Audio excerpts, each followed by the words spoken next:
Evening, Canby. Welcome to the City Council work session this evening.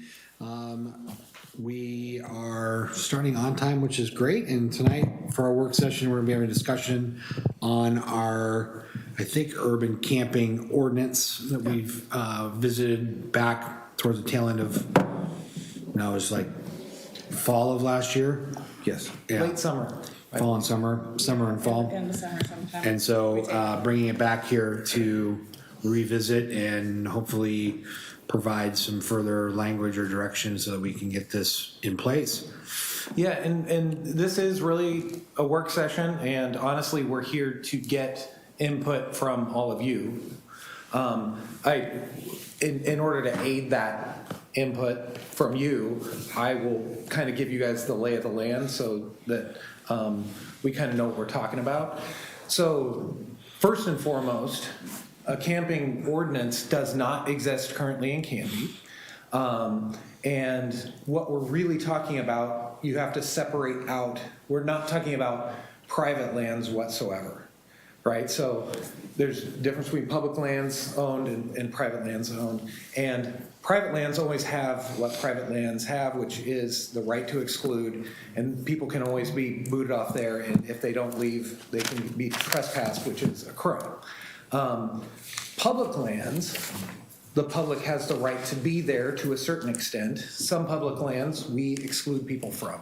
We don't let people just go in the back of the police station, for instance, right? We even have the one extended portion of the logging road trail that it's not open to the public even if it's publicly owned because it's not ready for invitees because it's too dangerous, right? So we have stuff like that. Well, we are just talking about creating an ordinance here that would address whether or not camping can happen on public lands only. So we're not talking about private lands at all. But there's a lot of public land here because there's a lot of public right-of-way, right? So if you think about every sidewalk and street, if you think about our parks and our cemeteries, and so we want to present to you this potential ordinance, although we need to do some language changes because we don't have all the answers yet, and we want to know what you guys think about it. The long and the short of it is the difference between our ordinances, right, is we only, if we make an ordinance, it's only actionable in our town, right? The jurisdiction would be in our actual city limits, which does limit us a little bit, and it would send it into our muni court. Because when a city passes its own ordinance, it actually can't be sent up to the DA's office. So it really does get handled here. And so it's important that we think about that when we're dealing with things like houselessness and homelessness. We also have, and they're on the books, we have a few ordinances that kind of touch on certain activities that we would see. So we want to kind of revisit those too, and I'll tell you why in a minute. But we do have, like, the obstructing of sidewalks, for instance, is one of our ordinances already. It happens to be a crime. I'm going to advocate that because it's similar in nature to what the Boise case is warning us against cruel and unusual punishment, we need to probably decriminalize that and make it in order to come into line with that federal case law, we need to decriminalize it and just make it a violation. So we'll be talking about that too. But what the police also have been able to do successfully heretofore is there are state statutes, and those have passed constitutional muster already, right? So they haven't been held to be cruel and unusual. And so when we're talking with our police right now, oftentimes it's, you know, something like disorderly conduct in the second degree oftentimes kind of comes with these sort of situations, right? And usually that's either because somebody is obstructing vehicle or pedestrian traffic, that actually gets to disorderly conduct. 2, creating a hazardous or physically offensive condition, sometimes that gets there. You'll see sometimes when people bring out all sorts of trash, and sometimes there's drug paraphernalia, and sometimes it's used needles, and sometimes there's defecation. So sometimes you get to things like offensive littering as well. So, and that's a misdemeanor. So we've used those tools already. And then there's the criminal trespass when, the difference between being here in our plaza and being right over there in the little wells in the building of the theater is theater gets to say, we don't want somebody there because it's their private property. Right. And so we've utilized those things too to kind of let people know, A, we're watching, and B, you have to mind all your P's and Q's. So we have used those sorts of things. There's also, Councilor Davis will like this one, right? We've utilized reckless burning because oftentimes people will try to light a little fire and sometimes it can be reckless. We've utilized, the other one is littering within 100 feet of water is also one of them that we've used. And then we've also used criminal mischief because that's the interference or damaging of property. And so sometimes when somebody pitches a tent and it kills a bunch of grass and it destroys some of the area around there, that also becomes a problem for the landowner, right? And even if the city's the landowner. So we have used all of these tools. These are tools that still are constitutional. And if we see people violating them, with crime, sometimes you then automatically get arrested. And what we're going to talk about too is even with some of the constraints of what we're talking about in terms of Oregon law that's making us look at this slightly differently and through the lens of the Boise case, if there's illegal activity that goes with it, then some of the notice rules and some of the ways in which we have to give people 72 hours and all that sort of thing kind of goes out the window because a crime's being committed. So you can seize the stuff and seize the person, right? So those are still out there. And I want you to know that those are out there because it's not like we're completely unable to do anything. And in fact, we've been doing stuff even without a camping ordinance. So just putting that out there. One of the reasons we're here is because it's House Bill 3115 creates this need by July 1 of this year to have, if we have a camping ordinance at all, or anything that touches on sleeping basically and houselessness, then we have to have it in conformance with the federal law and then their state law too from the Grants Pass case. Mm-hmm. And those are they try to follow each other. The big deal with the Boise case was that it's a Ninth Circuit case, federal case, right? So it's actually a case that is in play in all of the western states, right? Because they're down in San Francisco and it applies to that whole ninth district. So it does control us. It controls Boise. It controls Alaska and Hawaii.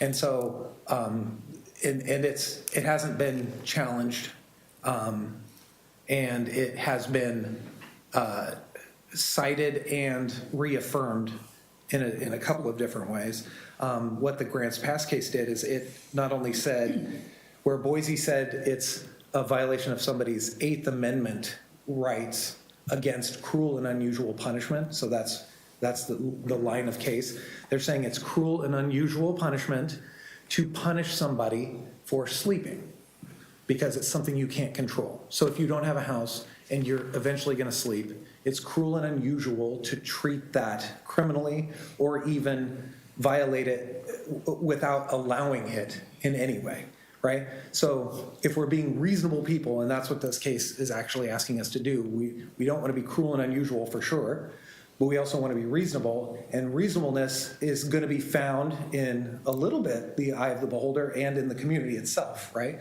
So what is reasonable? How many hours a day should we allow people to just sleep if they can't find another place to sleep in, say, our public plaza right here? Like, what should those hours be? That's some of the stuff that we're starting to think about, right? Should we allow them to be able to quickly, put out a little mat or whatever and be able to sleep from the hours of, 10 to 7 in the morning or whatever it is? But then you've got to pick it up and get going before, the rest of the world wakes up, kind of thing.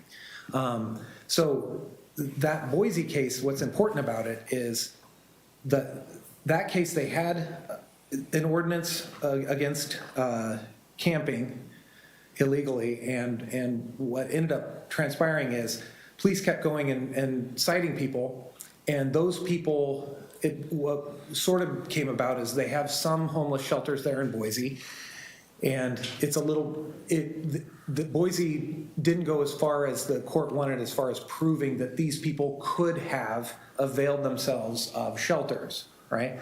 One of the problems that Canby has is Canby doesn't have a shelter proper. We have different private organizations like churches and things like that that offer opportunities. Hey, Ted. So what ended up happening in the Boise case is people, this display. Must have been left outside.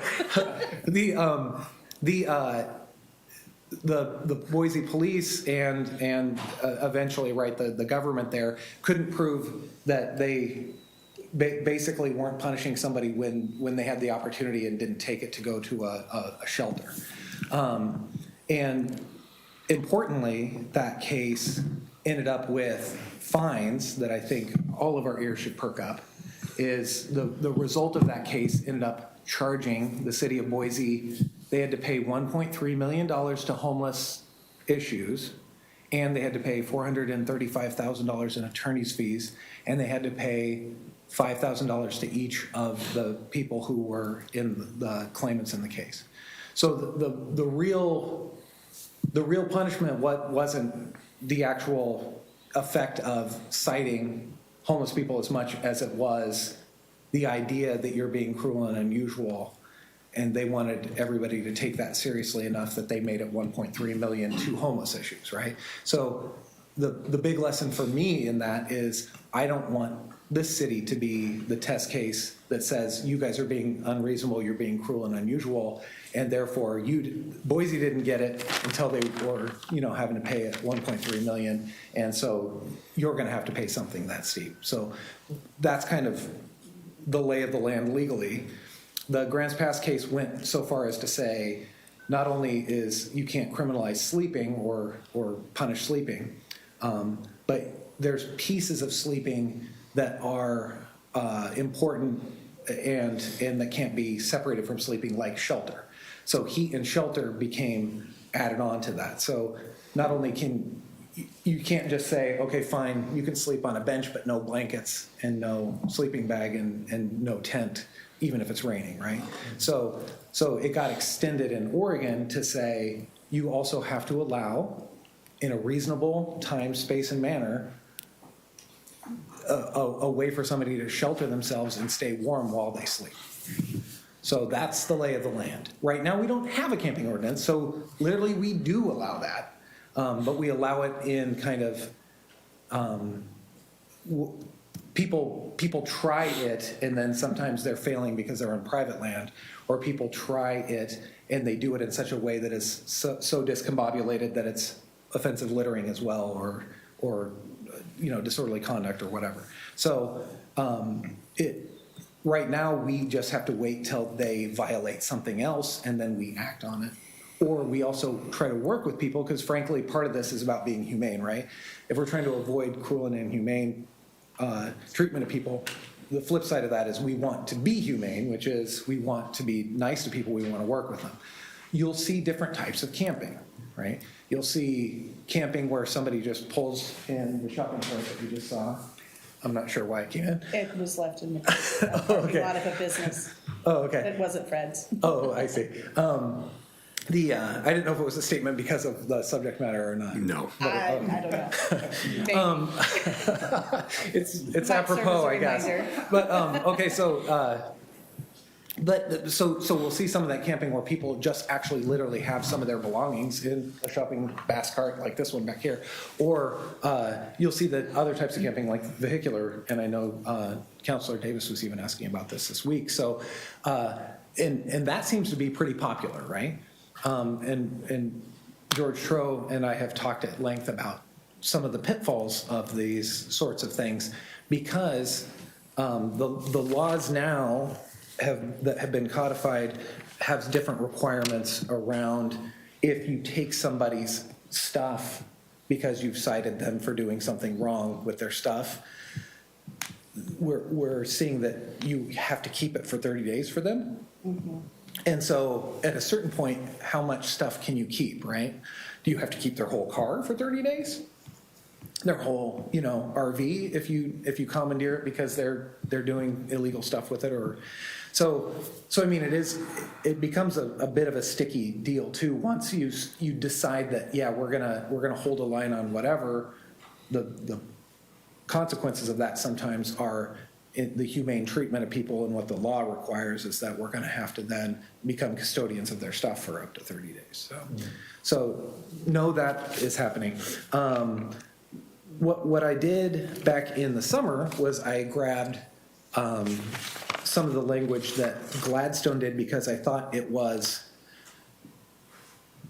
a lot more streamlined than some, like if you pull up, because we've pulled up Newports and Bends, and they're not only specific to their areas and their parks and their kind of circumstances, right? Because some people have more overpasses, and so there's a whole thing on overpasses, or some people have, various areas that they're trying to protect more. Gladstone's was more a no parks, no sleeping in parks, that sort of thing. And so that seemed, not only is it close by, and it was written after this initial House bill came out, so it was looked at through that lens. And so that was kind of our first foray, was let's put that in there and then we can talk about it with the group. There wasn't an appetite at that time to really have that conversation. We need to at least talk about the decriminalization of the couple of ordinances that fall kind of closely in line with this anyway, before July 1. So here we are again to talk about it and give you guys some time to ruminate on some of these ideas and actually give us some direction so we can come back with an actual document that we are suggesting or recommending to you. So this is, we aren't at the place where we're totally recommending something yet, although we were talking about this today and we would recommend something because parks are important, our cemeteries I think are important. And residential areas. Yeah, residential areas are the other one that we think are really important to kind of protect. And we were looking at a map of the zoning in the city, and if you look at it and you really see that kind of bow tie in the middle where there's the commercial, highway commercial, and then we have our industrial areas. So anything that isn't residential is still, it looks like about 28% of the city, maybe. I'm not sure. It's a decent amount of acreage, which would allow for, because part of the reasonableness of this is if you can't disallow it so much that you can't put so many restrictions on it that it completely disallows it, or it's just a ban on sleeping, right? So we have to figure out how to allow some of it. If we are going to limit it, we have to limit it in a reasonable fashion, and so we have to allow some of it. So with that in mind, do you guys want to start talking about, well, a couple things. Like, if you believe that parks are important, and I do believe that they're important, we're talking about how a couple of these laws kind of trap us a little bit in the way in which the police have to respond. Because, first of all, any ban that we try to do on certain types of camping has to be limited, has to be reasonable, and could be challenged. But the other side of this is anything that we do, if it's under certain circumstances, we have to give 72-hour warning, posting on the campsites, and then come back and then hold people's stuff for them if we have to end up taking it into our custody and control. So, but one of the nice things about parks is that public property that is a day-use recreational area itself doesn't require the 72-hour notice. So that's great, right? So if we have a day-use area at Wake Park, for instance, at 10 o'clock, nobody's supposed to be using that, right? And that's plenty fine, and so we have that rule, nobody should be sleeping there. We don't have to wait 72 hours because it's a day-use park. We can go, if they're at 10:01 with their tent, you can't be here, you can't be in this park. And so that 72-hour notice doesn't doesn't apply under law. So that's pretty convenient. So we're trying to go back and forth and say, how do we protect the park during the day? I was gonna say, Right? so that would allow them to If we sleep don't during the day. protect the park during the day, the grass can still die. I mean, we don't have Jeff Snyder here, but I know I've talked to him even about when we have concerts in the park, when people lay down blankets for too long, it can really kind of damage the grass, right? So if you want nice looking parks, I would suggest that we protect them in a way that protects them during the day as well. And what these ordinances look to do is say, we know that everybody's gonna sleep at some point, and why don't we give them maybe a 10-hour window? And that makes it easier for the police to enforce, because we know then if they're still sleeping at, say, if it's 7 in the morning or whatever the time that you choose, you can go and wake them up and say, you have to pick up your stuff now because you can't be doing this during these daylight hours. At whatever place, you're protecting under your ordinance, if you so choose to do so. So parks are kind of cool because we're just thinking we should increase signage. They are all-day use parks. We don't have any overnight parks. But we can increase our signage that says day use only, and then make sure that all of our hours are posted. The Logging Road Trail is a linear park. We just need to signage it a little bit better so that everybody knows. The other thing about parks is technically if you're there after hours, you're also trespassing, which is a crime. And so you could even be subject to arrest. You better just get your stuff and go. And we don't have to decriminalize that one, though. Nope. No, in fact, that's a state statute. We can't touch it. Okay, good. Yeah. Okay. So, Yeah. I do have a question. Okay. One of the biggest ones, Mike, sorry. that's okay. You're new. So I know it's been, Davis and I have talked about it numerous times as well as Varwig. Is that Pine over here? Yeah. Where the vehicles are. Yeah. So now we have a school bus, we have 2 vans, the one blue van's back, a little Dodge Dakota, a white Grand Prix, and an RV that parked there now. You don't live there or anything. No, right? Most of them have expired tags and they're on city streets. Yeah. So what is stopping us from citing the vehicles and then ultimately either impounding them or? Well, it depends. And that's the legal answer that everybody goes, you clearly went to law school, you know how to say it depends. The reality is each situation is significantly different usually.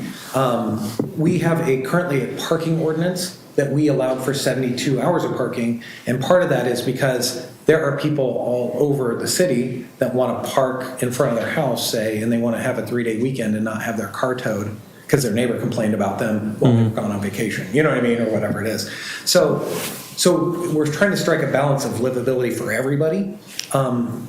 With this recreational vehicular, maybe homeless camping issue, there's some sticky parts to it. We've talked about, we've had, you can put in your camping ordinance that, you have to move it every 24 hours. It doesn't have to be in parity with our parking, right? If you're camping in it and it's out of houselessness or whatever, you can make a rule that says it's reasonable to make sure that it moves every 24 hours.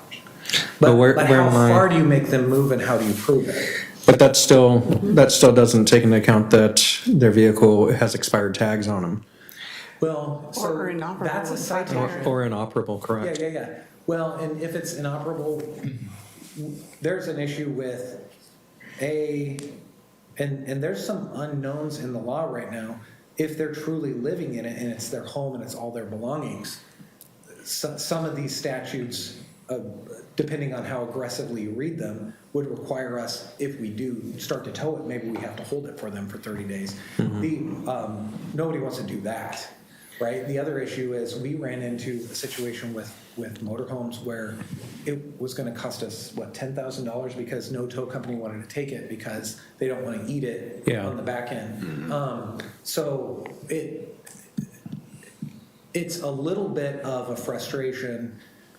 The registration, I've seen people who have, this big a pile of tickets. They don't seem to care. Eventually what happens is you get to a status where you get first, your license gets violation suspended. Yeah. And then eventually you get a habitual offender. Habitual offender? And then once you get that status, so many violations within a 2-year period, then you can be criminally suspended, and then it's a different ballgame from there. Because then the act of driving, although some of them aren't being driven. And so Yeah, and after that's kind of where the 72 gray hours- area would be at, is where they're not being driven, and one's not even operable at all. It Right. shouldn't be then parked on our city streets longer than 72 hours if our code enforcement is told about it. Then we are supposed to. it is- I've mentioned it a few times, Yeah. and the kickback that I got was bleeding heart, didn't want to cause any more trouble than was already happening. And I know we've worked with, I should say, our code enforcement has worked with some people and gotten results, but they weren't as swift as 72 hours. But the current laws on towing remain the same, which is you have to give them 72 hours notice, and you have to tag it and make sure that it doesn't move, and then you can tow it. In that 24, in that 72 hours, it doesn't move. Yeah. Right? So if it moves right now, if it moves a couple feet, Yeah. it's okay. The tire just has to rotate. As long as the chalk moves. Yeah. For 72 hours, 24/7. Yeah. Right? Which is And impossible. it's become a little harder because it used to be the chalk on the tires and all that sort of thing, but Hang on. those things Well, become a little problematic. Yeah, question. I have, Tracy, sorry, and Counselor Davis. Okay. Thank you, by the way. Thank you. to And I the will same continue to try to area, answer everything. what do we do Absolutely. about the same area? Yeah. There's a vehicle that all their worldly possessions are in their car, except for all the ones that are on top of the car and on the sidewalk and behind the car. Yeah. And I mean, what do we do about that? And the second piece is, can't we just paint that dang curb and no parking there at all? Well, so here's some of the, to kind of answer this, I think in a way that would be helpful for you is, we were, because Councilor Davis was asking some of these in an email as well, is we can protect maybe our residential areas, but then do we even add a buffer that says 50 feet within a residential so it would capture the other side of the street? Yeah. Or you could say anywhere adjacent to residential. Yeah, because that block seemed to Yeah. catch it all, because you've got a fence on one side, which on the other side of the fence is residential. Correct. And then Yeah. across the street it's a Yeah. utility, but I don't see anybody parking there except for people who shouldn't be. So Yeah. I don't think we're going to Except for during the harm fair season livability for the rest of the citizens if we were to just make that a no parking zone. Well, and so part of our issue is, how do we find an area? Some folks are very good at this. They park, you wouldn't know it because they came after most people went inside their house, and then they leave before most people get up. Yeah. And so that would be the hope. Not everybody, some people are in issues because they're not the best rule followers to begin with, right? And so you have kind of all walks of life that we have to deal with. And so fortunately and unfortunately, right, you guys are legislators in this arena, and you have to kind of see, not that one size fits all, we can put some exceptions and things, but like we're trying to figure out where the balance is and what's reasonable. And so you almost have to think about horse trading then, right? Like if we're going to disallow all sorts of parking where we don't think it will jam up people, or only pick the places where it maybe jams up some businesses or whatever it is, then do we make our own parking lot something that we don't enforce during the nighttime? You see what I mean? Like over there on the other side of the theater or something. Because we have to try to be reasonable. So, because originally in our original stab at this, we were saying, no parks. I would say we should say no cemeteries as well, because just to be super explicit. And then we do say all publicly owned or maintained parking lots. I don't know if that's if that really is just between the hours of 10 p.m. and 7 a.m. if that's more reasonable or not. You see what I mean? So this is something that we could talk about, because I know sometimes if you have a frustrating situation where actual neighbors are dealing with stuff, maybe they would go, thank you, because you let them go ahead and park over here behind the buildings for a, 10-hour That seems period. like it'd be easier to enforce too. Counselor Davis, Counselor Varg, and then I'll come to you, Counselor Patton. Thanks, and Joe and George, thank you for the review. A few things that I noticed in here, and thank you for addressing some of them that I covered with Scott as well, but I think, as Herman said, I think we need to really look at, is the vehicle operative? Yeah. Does it operate? Does it have a valid registration? And is it insured and licensed? Yeah. You know, I know the blue pickup is not, and that individual does not have a valid driver's license.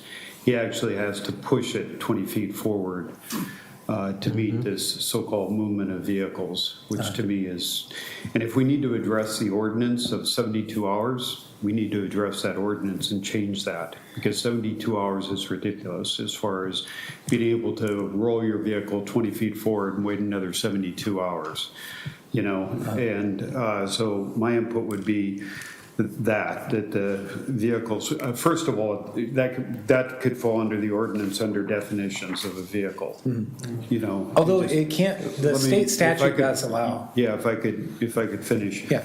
But if we could put a definition in the ordinance in regards to vehicles, because vehicles are only addressed in two places. And vehicles are addressed when it comes to campsites. So if they're camping in those vehicles, that means that they would fall under the hours that we established for camping. So in other words, they would have to get up and move. Well, they can't move if Yeah. they don't have a vehicle that operates. Yeah. So it seems to me that that would resolve that, but we should have a definition in there in regards to vehicles so that it's understood. To stay in front of this too, you know, the ultimate thing is how do we help people out? You know, that's the key. And so like other cities are now dealing with housing and things like that, I think we really need to keep that in the forefront so that if we have people that are displaced because of rent, whatever, that we can help them out, whether it's working with the Canby Center or whatever, so that they don't land up in a tent in vehicles in Canby, because none of us want that. So maybe working with the churches and the church associations here in town to form a committee to actually look at that and try to get in front of that, because other cities are dealing with that as we speak too. You addressed the residential up on Pine Street, numerous complaints. People that live in my neighborhood come by on Saturday and say, hey, I just got yelled at by that blue pickup, the guy in the blue pickup down there. I've tried to call a couple other city councilors and nobody's calling me back. What can be done about that? Because I can't even walk by it because there's a shopping cart next to the green van. Well, that's obstruction. Yeah. You know, at that point, there's a gas can on top of the green van. So all the vehicles that were perhaps moved for a short period of time are all back. They're all back there and blocking the sidewalk down on Pine Street. So we need to enforce that today. In other words, we can't allow gas cans on top of vehicles, blocking of sidewalks, those type of things that the green van is currently doing, and the blue truck, which is not operational.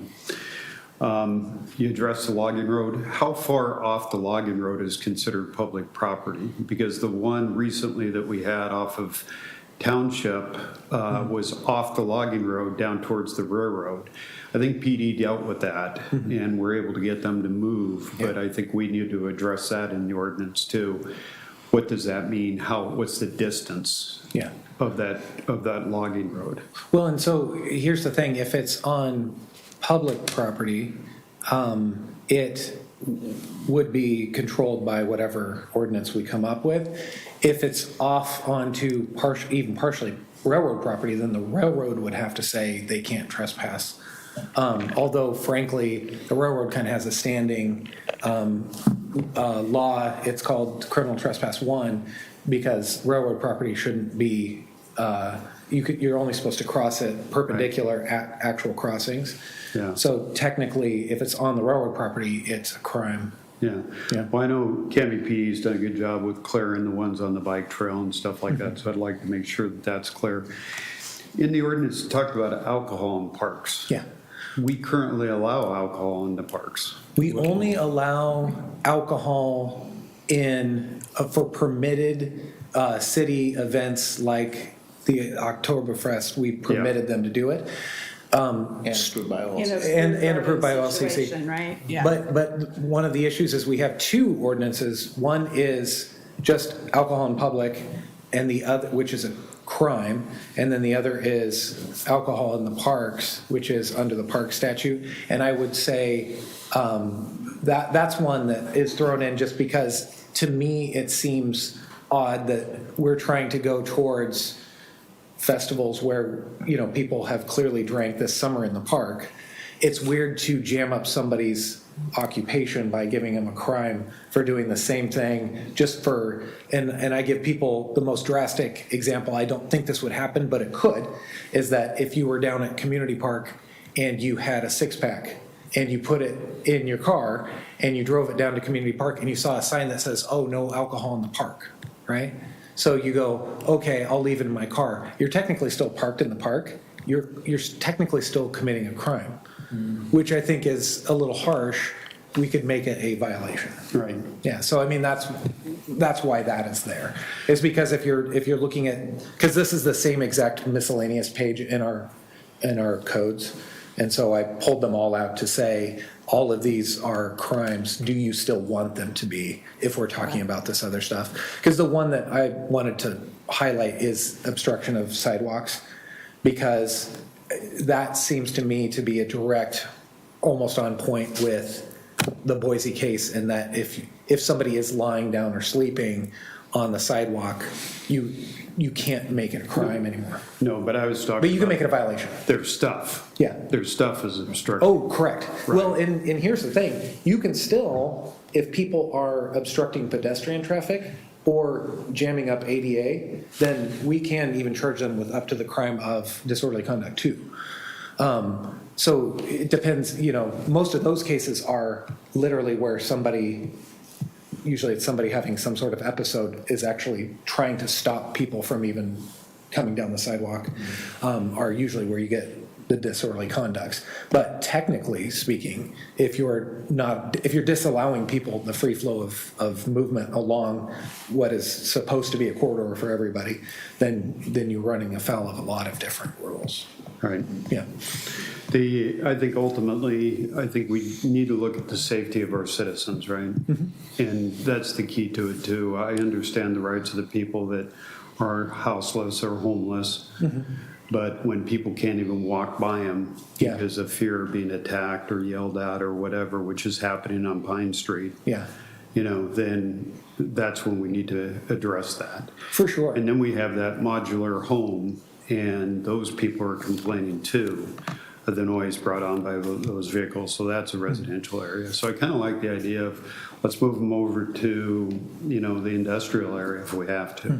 They need to park, and I do know that the school bus that parks on Pine, they go somewhere during the day. Yeah, they actually go out to Milwaukee. I see them out there from time to time. Yeah, so they are moving in an RV that parks there. He moves during the day and comes back, but it's the other ones that are there 24 hours a day.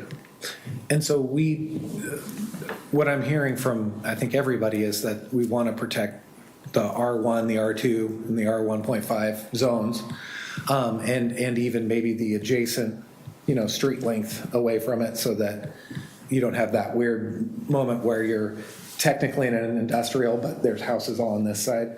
And then the other piece of it is, because I want to ask, some people will go in a residential zone, say my grandparents have a motorhome, you know what I mean? And they want to come and park in the street because they can't fit in my driveway, and they want to do that for a few days.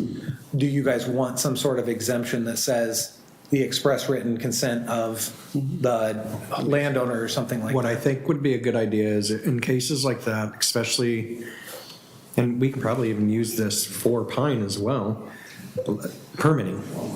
Go down and get a permit to be able to park on the street for extended times. What would be wrong with that? Well, the only thing is the equal protection of the law. So if you don't have money to get a permit, then it looks like we're favoring people who do. You see what I mean? So you kind of have to make a rule that is equal for people who don't have means.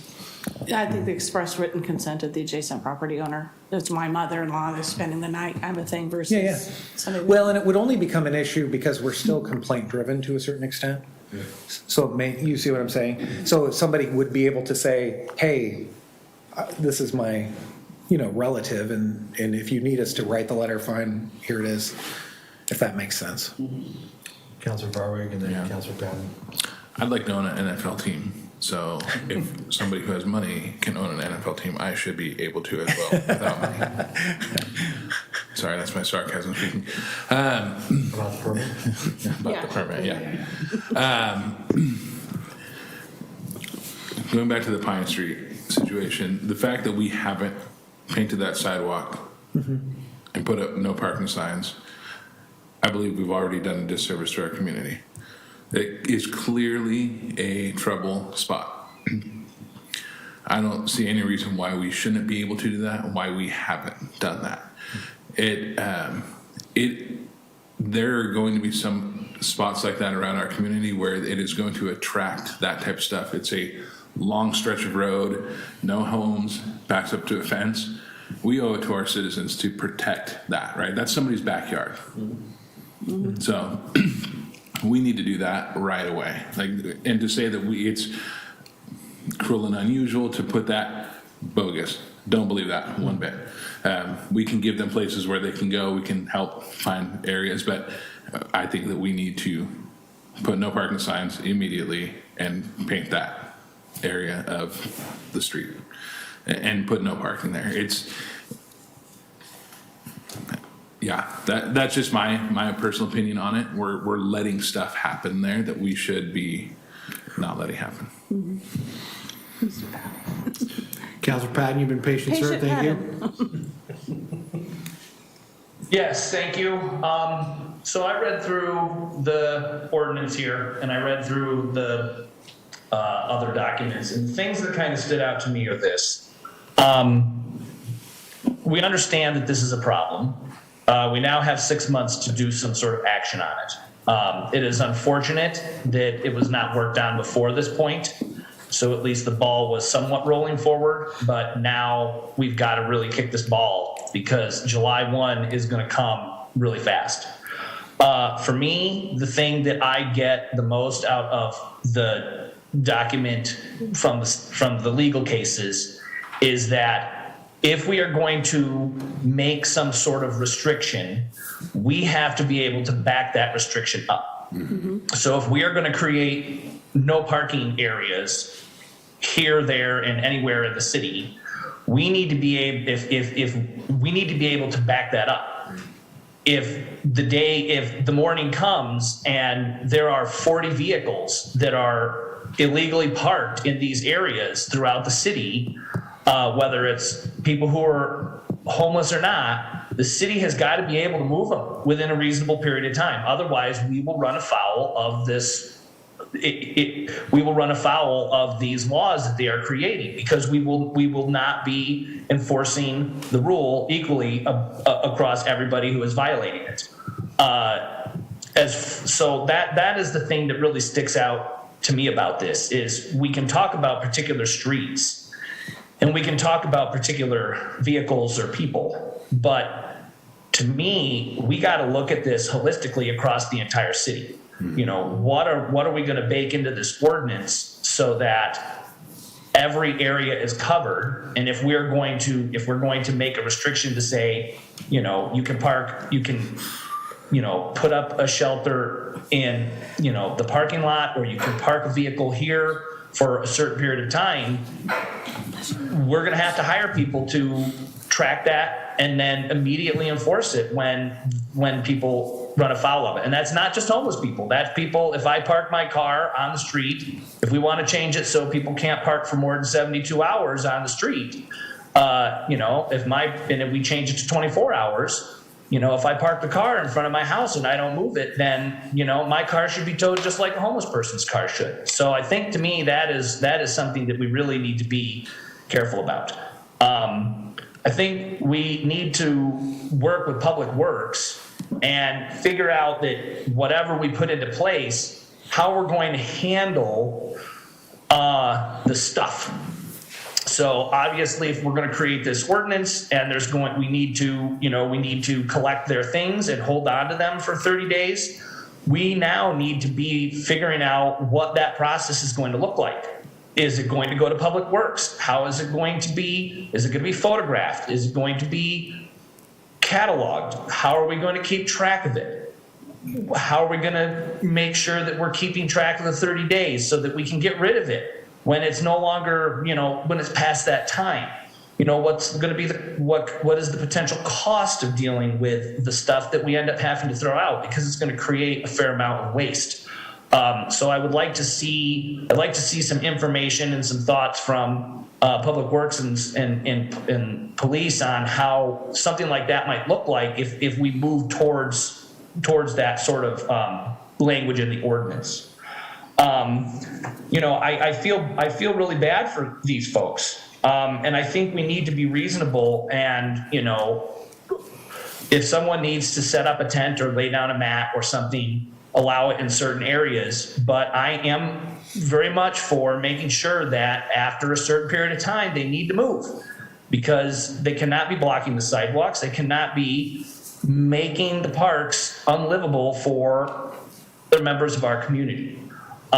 So I think that focusing on those aspects of this ordinance are going to be crucial.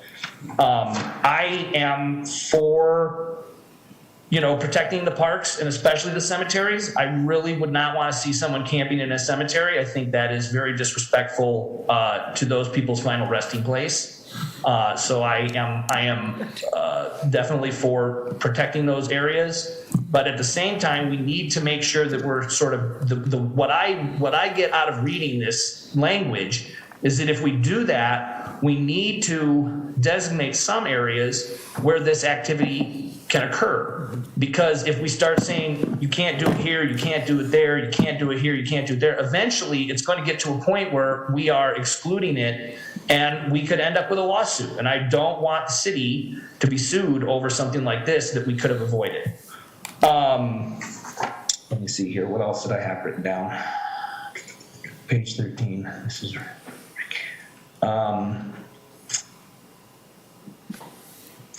page 13, paragraph 5. Let me find that.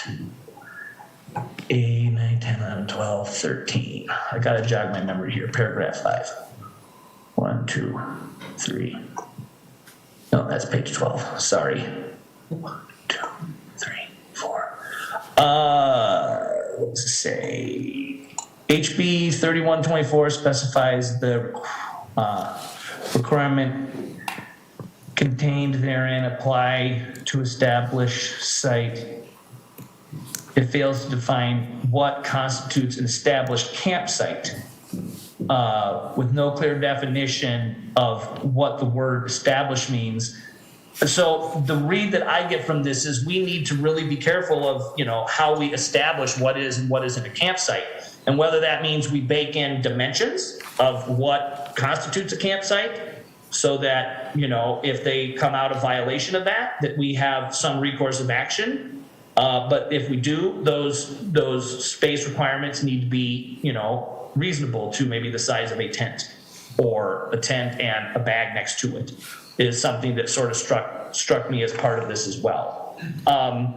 For me, I really would like to see us look more holistically at this rather than picking out certain areas and certain people, because I worry that if we start to do that, it could end us up in some legal trouble. I don't know what other people's thoughts are on that, but one thing I'm not for is for just going ahead and painting, no parking zones in various areas of the city, because if you do it over here, then all of a sudden this person's going to want it over there. And if they want a no parking area over there, because we've been down this road before where people have not wanted parking in front of their house, and we've painted it non-parking, and then it's caused a problem for other people in the neighborhood, and then we go back and we sandblast the paint off. And so I think those sort of remedies are not sustainable.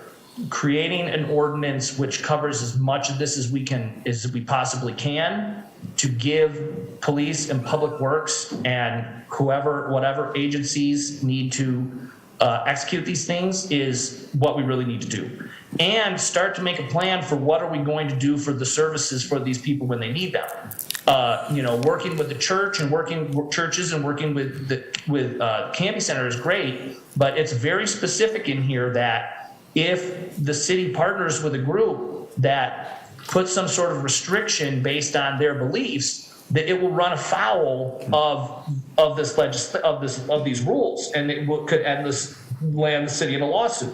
So, whether the city starts to look at what other municipalities are doing, whether they're creating a designated camping area to serve as their, city-run shelter, working with partners that will be open and allow things to happen without restriction is great. But we really need to be careful how we move forward. In my opinion, we need to be careful how we move forward with those partnerships to not run afoul of that.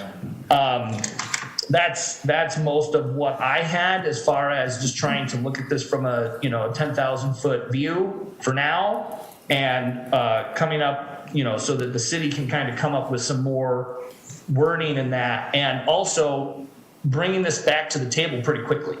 Because I have a feeling we're going to need to make a few passes at this, and in 6 months, that's not a lot of time. So that's what I have at this point in time. Thanks, Councilor Patton, I appreciate it. We only have a little bit of time left here. My whole piece, you guys, is, and I think it coincides with everybody, is I don't want our business owners having to step over people sleeping on our sidewalks to get into their businesses in the morning. Yeah. I don't want our plaza here to become a campsite with tents all over the place. I think Portland is trying to unravel the mess that they've created by now starting to move people off the sidewalks because people can't get by. You can't, if you're a walker, a wheelchair, or, and in some cases just a regular pedestrian, you can't get by. So, I hear the park piece. Our park should not be a place for living in at all. This is really hamstringing to cities and a law enforcement in what can and can't be done. It's thin, it's threading a very thin needle here. Chief Dro, like when you look at how do you police it, right? Because it's got to be consistent, right? So, Right. Is that officers, coming in and sweeping through each area at, designated times, because that's what you can't be at all places all the time. So if we don't concentrate it into an area, how do we consistently police multiple areas, which is not an easy feat to do. I know that we're only 3 by 3 miles. However, that's still a lot to police. So I guess my question to you, Chief Tro, is how do we achieve this in a way that can be policed consistently? Yeah, it's difficult, and there's a lot of gray areas actually in this, but one of the things that I really would like to see a camping ordinance, because it does give our officers at least some type of direction, right? Sure. To do things. And again, like he said, the Boise case is the law of the land for us. So we have to have, reasonable restrictions in time, place, and manner.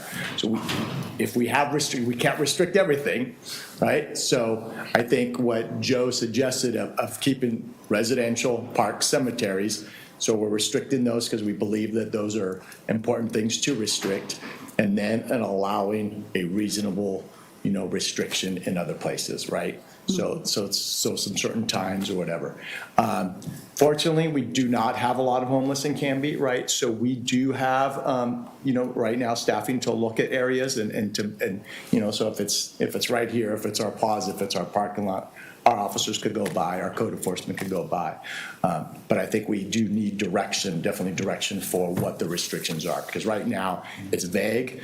And even vehicles, if someone's sleeping in their vehicle, like on Pine Street, if we tow that vehicle, I believe we need to keep it for 30 days. So we're paying for the tow bill and we're going to store it for 30 days for that person. We can't just have it go to a tow company. They're going to get rid of it and it's going to cost for, a No, lot. we talked about And that at again, the county level. Right, and again, we have to be Just- reasonable, right, to people sleeping in their car. So it's tough. It's not an easy thing, right? And I think kind of like Councilor Patton said, something. I think we do got to be careful when we start just restricting this street, because everybody's going to be asking, well, we want our street restricted, right? But if it's residential, right, we want to protect that, we could do it. But in like commercial manufacturing or business, maybe allow it. So Council it's President difficult. Hensley, and then And we're probably bumping up on time. Yeah. Thank you for putting the League of Oregon Cities document in the packet I've read it already, but some of them might not have, so thank you for putting that in there. What I didn't find, if I'm missing it, I apologize. Last time we talked about this, we had the Gladstone language in front of us that we kind of was using as the jumping off point. Yeah. That I didn't That, see in here. I think is that not the first little ordinance? It was the Exhibit A 1582. Oh, okay, I'm probably just missing it. And so I missed my it is laptop. really little and intentionally so we can add our own and make it more Okay, Canby-ish. I'll look again. But if not, I will make sure and send it. And then there is some, so one of the questions I wanted to get, just if we're going to take a first pass at this. Well, let me finish real Oh, quick. okay. Sure. So that, the Gladstone piece, I'll look for that. But I think that Councilor Patton brought up some great points. Yeah. And I would like to see, Mr. Mayor, another work session sooner rather than later with the answers to some of the questions that Councilor Patton brought up as to what those things would look like if we have to catalog and photograph and all of that stuff, yeah. and what the implications are. I mean, Jerry's here now, but we don't have time to get into it. But where would we store it and what would that process look like? Yeah. So that would be helpful information in another session. And let's just start with a sample ordinance language that we could tweak. Perfect. I think would be helpful for all of us. Yeah. And then Jason has his hand up. So if I can mention something on, Thank you. if I can mention something on your missed my question, laptop. Tracy. Yes. About, and Jason Patton's, about taking people's property. We already have processes in place for that police department. We can't take anybody's property without, a property receipt and giving them, where it is. The biggest thing is storage, but I don't think we're gonna have a huge problem, with, 100 tents. But we could, right now, we're storing the one that we took at Public Works, but we could store it at the police department, so there's different places. But we do have policy in place about taking somebody's property. I mean, we have to, And so. we have to photograph it and catalog it and all Yeah. that, But probably, right? if it becomes a Winnebago, a pickup, a van, and whatever, Yeah, it's going to get a little more serious because it will have to be out at probably Public Works. Councilor Patton, did you have another question or just forget to lower your hand? No, a couple of things. So yes, so with that, what Chief Tro was mentioning, it's great that we have that process, but one of the things that it said in this language is that we are able to make the determination of what is trash, what is damaged or soiled, and so therefore is garbage, even if looks like it's something like a personal effect, but it's a hazard, and what then classifies as personal effects. So I don't know if the language that you use at the police narrow that down, but I think if we have the ability to make those decisions, kind of defining what those things are a little closer, and then recording why we're throwing out what, to cover ourselves and maybe reduce the volume, and use that as a way to reduce the volume of stuff that we might be storing, I think would be very beneficial. The one thing I had written down here that I forgot was when the state of emergency was issued by the governor, one of the things that was talked about was some of the counties weren't able to get funding because they did not meet certain thresholds for the number of homeless people in their areas. Right. Does Canby, and they kept talking about the place and time count or something along those lines.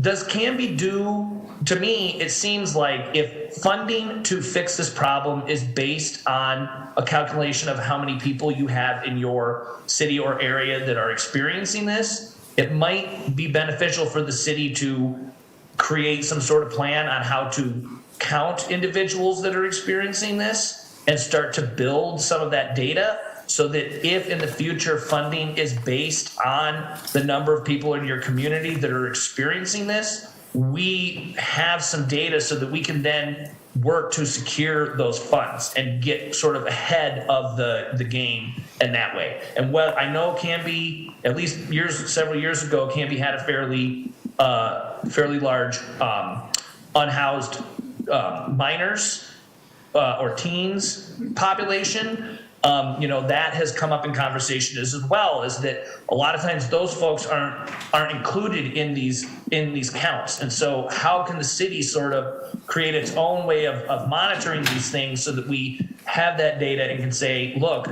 you're offering so much funding to try and combat this problem. Here is our need in our community, and this is the data that we have to prove that this is a problem. So that is one other thing I had down here. Okay, Joe, we're out of time. Okay, thank you. I think you got enough to get started. For sure. I'll make sure and try to Bring us- encapsulate everything I heard and give it a first pass. And it's recorded, so you can play it back and, watch it again. True. So. Cool. Thanks. Yep, thanks. All right, that concludes our work session. We're gonna take a brief break and get back here so we can start our city council meeting, not too much past the start time. Thanks.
Good evening, Canby. Welcome to our regular scheduled meeting for February 1st of 2023.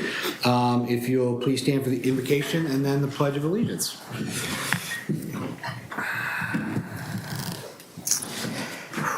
Dear Heavenly Father, I thank you so much for this great community and the people that we have gathered here this evening. I please ask for your blessings on our leaders, both at all levels of our government. Please provide them, us, with discernment and wisdom as we make tough decisions, and that we do our best to lead with heart and lead with integrity. I just ask for prayers for those in our community right now that are struggling, that are having a hard time making ends meet with health issues, family issues, that you guide them, bless them, and help them find a way through it. I ask these things in your name. Amen. I pledge allegiance to the flag of the United States of America and to the republic for which it stands, one nation, under God, indivisible, with liberty and justice for all. Thank you.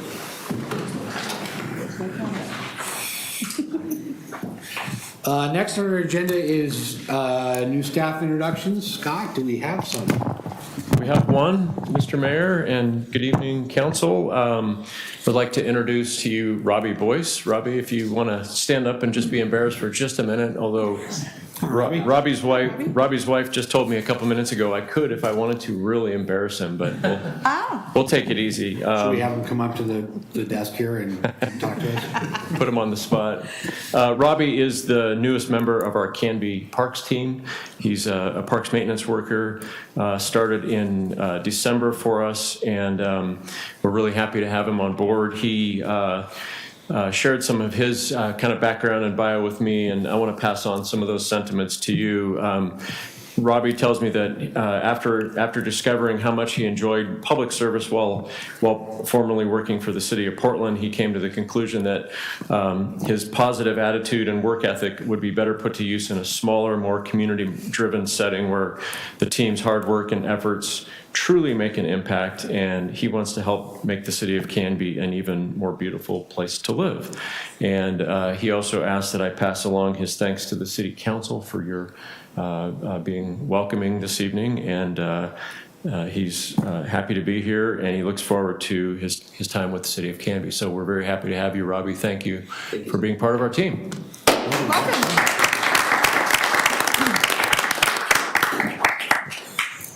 That wasn't too painful, hopefully. That was wonderful. You got my good side. Any others? That's it. Okay, great. Next on the agenda this evening, before that, Robbie, welcome to the team. We really appreciate it, and our parks is a huge focus for us, and so we have more people such as yourself to go to and point out bushes and shrubs and blades of grass that need to be addressed. So we'll go through Jerry and Jeff. They'll pass it down. So, welcome to the team. Thank you. Down, yeah. Thank you, guys. Appreciate it. Next is an update on the 2022-2023 fiscal year budget. I believe. Mr. Mayor, while Eric's making his way up, and we're going to pull up a slideshow, I'll just do a quick introduction. So, Finance Director Eric Kaitola is going to present you with a mid-fiscal year budget update. So, not a calendar year, but a fiscal year, and that midpoint of that year is December 31. This mid-year budget report is something that the council specifically had discussed previously and asked for a mid-year budget update and to have more regular budget updates. So this is in line with that, and we look forward to doing these on a regular basis, and we'll kind of feel out what the right amount of those is. But also, I just wanted to say quickly before I turn it over to Eric that since this is his first presentation to this new council, so some of you are new councilors since you haven't had a presentation from Eric. I wanted to just let you know that Eric was hired to be the city's finance director about 1 year ago, and that was after serving part-time on an interim basis in the same role for a little period of time when our former finance director departed the city. He inherited a number of early challenges and opportunities in his new role immediately upon joining the city. So he's been very busy, and he's been working hard. He had to recruit and hire for multiple department positions that had turned over, but in that process, he was able to put into place a very strong, competent, and service-focused finance team. In the process of not just bringing on new people, but hiring and training and then getting everybody up to speed. We also had all of our just normal finance operations occurring every day, and we were fortunate that Eric kept all of those with his team moving forward. Over the last year or so, Eric and the finance team have embarked on updating and or creating a number of finance processes, or basically just making sure that everything was solidly in place with our procedures, so that they were following best practices. So he's done an excellent job, really, of putting into place the practices, the policies, a new staff team, all the while keeping up with everything, including doing the budget last year, doing all the normal work that goes on, the audit work, and he's going to talk about all those things tonight. So just given all this, it's been really great. Eric's done an excellent job for Canby, and I'm pleased to have him provide you with a major fiscal update. So I'll turn it over to you, Eric. Thank you. Okay, we'll start with just going to dive into it. I'm just going to preface this whole thing that I got a bunch of graphs that all look the same, and will probably get boring. So, Is this different from what's in the packet? yes. Okay. Yes. I've asked this in the past to have these things emailed to us, and they haven't come, like the most recent one from planning. I but if just you- finished it this morning. Okay, but no, I'm just saying that if you would be so kind as to Yes, email to us in the morning, absolutely. that'd We'll be definitely great. send that to the council, Thank you. absolutely. And also, when we get through this, if you guys have opinions on how you want to see the information, just let me know, because I'm happy to change what this looks like, because I know it's kind of dry. So, Okay, thank you. yeah. Okay, so we're just going to be talking about the revenue, reviewing the revenue and expenditures from July through December, which is the first half of FY23. Then we'll touch on the status for the FY22 audit and just look at the schedule for the budget for FY24. Okay, so we're just going to look at the revenue and expenditures. This first slide is just a slide of where all the cash is for the city. There's $53.7 million, and I just have it listed here where all the cash is at. The bulk of it, 95%, is in the local government investment pool, LGIP, state-run treasury program. And then the rest of it's just basically in different US bank accounts. That's what USB is. We have multiple different US bank accounts. And then express bill pay, utility, that's where the utility payments go. When people pay online, it will sit in the express account until we transfer it over into a US bank account. Okay, so here's the first thrilling slide. This is showing the whole general fund. All the slides are going to be set up like this. They'll just have the fund name at the bottom. If their fund has revenue, it'll show. We have the personnel. M&S is material and supplies. Transfers, capital is going to be all of the money that's spent on infrastructure or equipment. So overall in the general fund, you can see that, and then to the right of each one of the columns is the percent that's that we're at December 31st, 2022. So like in the revenue column, we have like 69% of the revenue already. That's due to the fact that we get a lot of the property tax revenue up front. So that's why that number is high. When I look at personnel in M&S, like on these two, we have 45% and 44%. So anything that's like within a few, 10% of 50%, I'm not really worried about. That's like right on track for personnel in M&S. Then we have the transfers. The transfers are transfers of money between different departments or funds. And the capital amount is pretty low right now because we haven't spent a whole bunch of money on capital yet. So here's the admin department. You can see M&S is pretty low. Personnel is right there, excuse me, 53%. This is pretty straightforward. The court department, revenue is kind of down in this one. We're at 40% instead of closer to 50. When I looked at the detail, I think you guys got this PDF packet that's like 50 pages long. That's all line item numbers, right? So when I looked through there, I just saw that the revenue coming in from fines is down for some reason. I haven't figured out why yet. I've identified things to look at, but I haven't researched them because I've been trying to get the auditor stuff recently. So personnel, M&S are just fine in court. In planning, revenue is down. Let's see, what did I identify? The amount of revenue that came in land use application, traffic studies, and plan reviews are all down. I've identified to go ask Don why that is, if he knows, but I haven't got an answer yet. Personnel and M&S, again, are well below the 50%. Parks, so let's look at this one. This will be kind of a typical theme here. The revenue for parks looks like it's down quite a bit, but really what that is when Parks is doing projects, so the revenue here is tied to the capital on the right-hand side. You can see that we haven't really spent a lot of money in capital, which is projects. So when they do projects, then SDC fees are transferred from the SDC fund into the revenue fund. Sorry, I gotta get my water.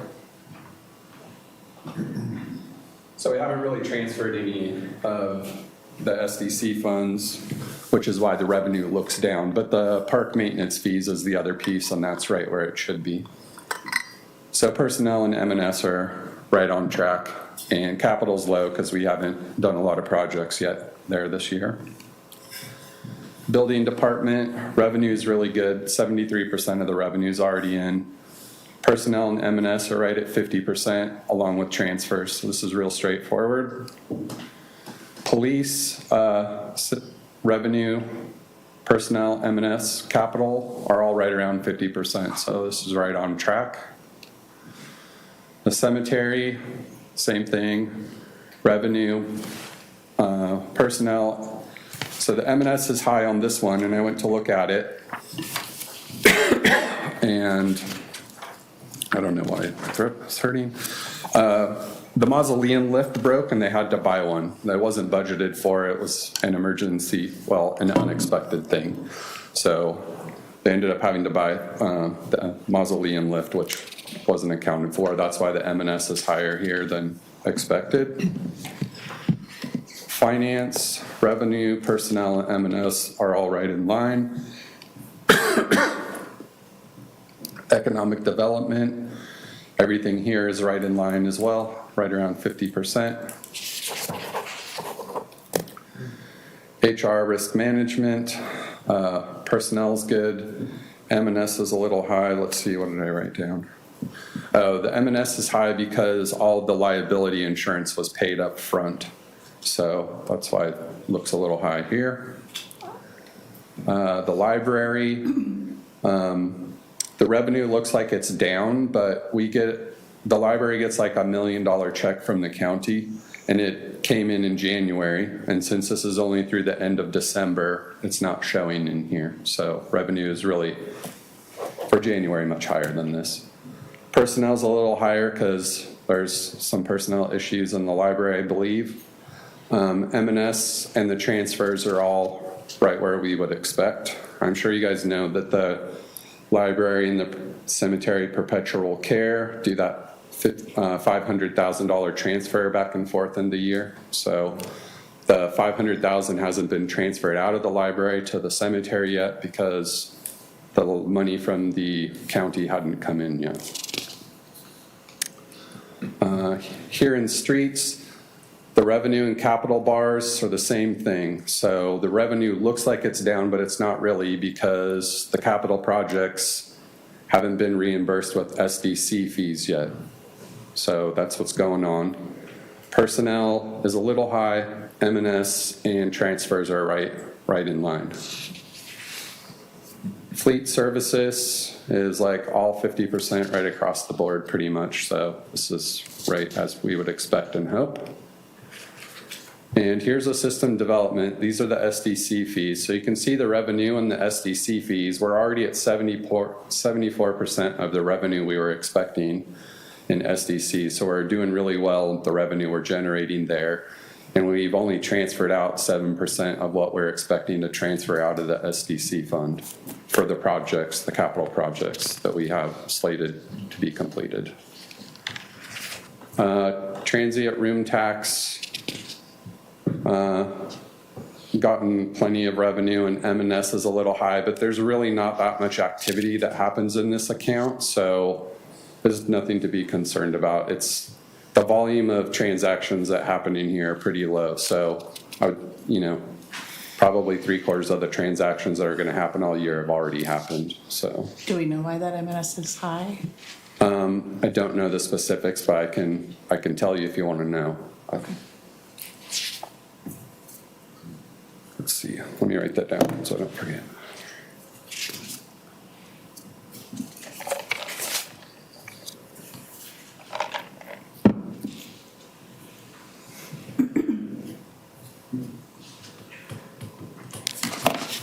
Okay.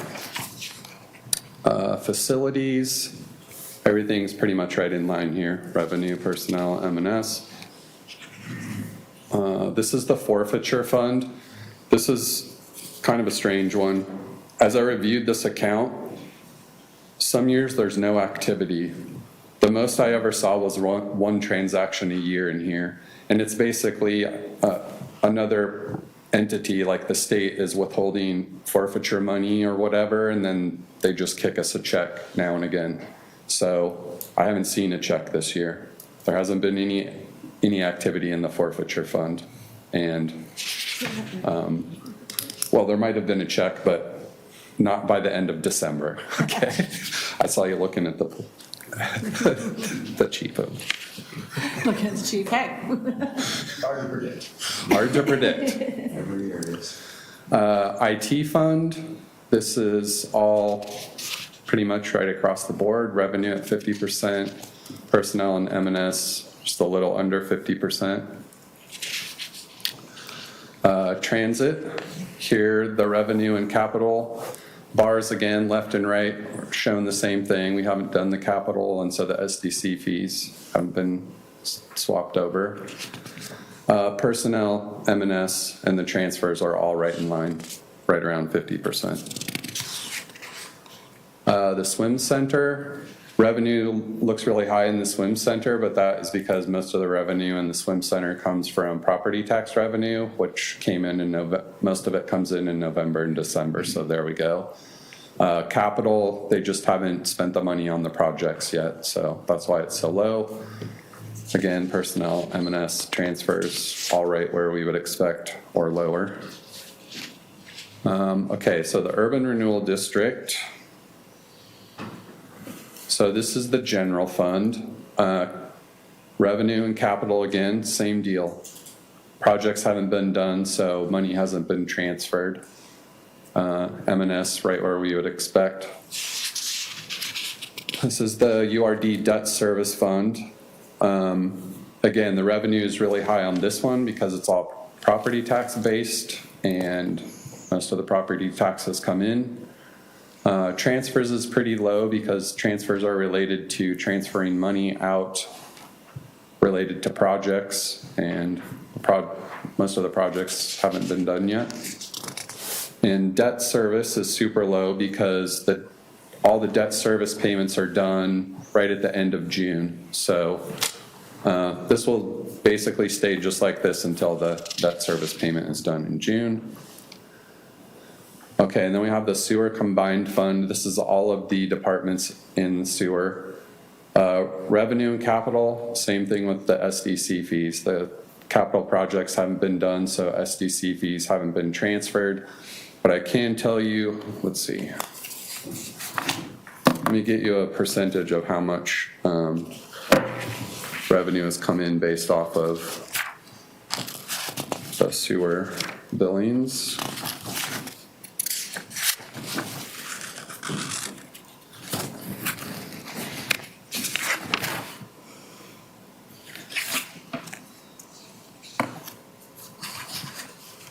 So as of December 31st, 46% of our expected charges for service have come in, and that's probably only through November. So the revenue that the sewer fund is ahead of where we expected them to be as far as charges for services. Personnel, M&S, and transfers, all right where we would expect and hope. So this is the wastewater treatment plant by itself. Personnel, M&S, and transfers. Personnel's a little high, but it's still pretty close to 54, so that's good. Capital's low because the projects haven't been completed yet. Collections, same thing. Personnel, lower on this one. M&S transfers, right where we want them. Capital, still low for the same reason. Stormwater, personnel is pretty low, as well as the M&S transfers, right where we want it. And no capital projects have been done there yet, as of the end of December, I should keep saying. Okay, so on to the audit status. Actually, let's go back. Do you guys have any questions about any of the revenue and expense review? Yeah. Counselor Davis, and I'll come back to you, Council President Hunley. Okay. Hi, Eric. It's nice to finally meet you. Nice to meet you. Nice to see you. You're going to cover the status of the audit next on the agenda. Yes. Again, when we refinanced the urban renewal fund, and it was around, I heard around $6 million. How does that work? I mean, where is that money? I think it was more than 6 million. There were bonds out there already. We rolled all those bonds into one bond that had a lower interest rate that allowed us to pay it off quicker. We pay it off by the property tax revenue that comes in. Okay. So right now, the way that it was set up before I got here was basically the property tax revenue just covers the debt payment. Like, let me, I can get real numbers right here, just a second. Mr. Mayor, Yes, sir. I just want to double check. Are we able to talk about the urban renewal stuff in this portion, or does that need to happen in an urban renewal budget district? It was presented to us tonight, so we can ask questions about it.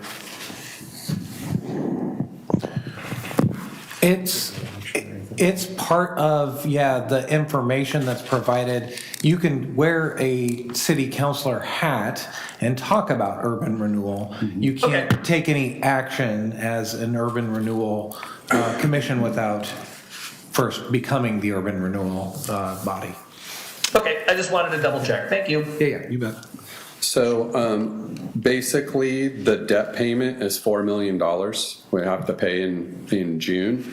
And the amount of property tax revenue we expect to come in is right at 4.5 million. So we're expecting 4.5 million of revenue, and we're making a $4 million debt payment.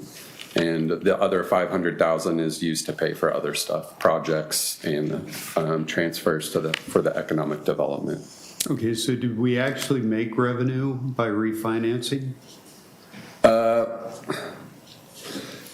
You shortened the debt payment schedule. And I want to say it was like 10 years, but I don't have that information in front of me. Okay, all right, thank you.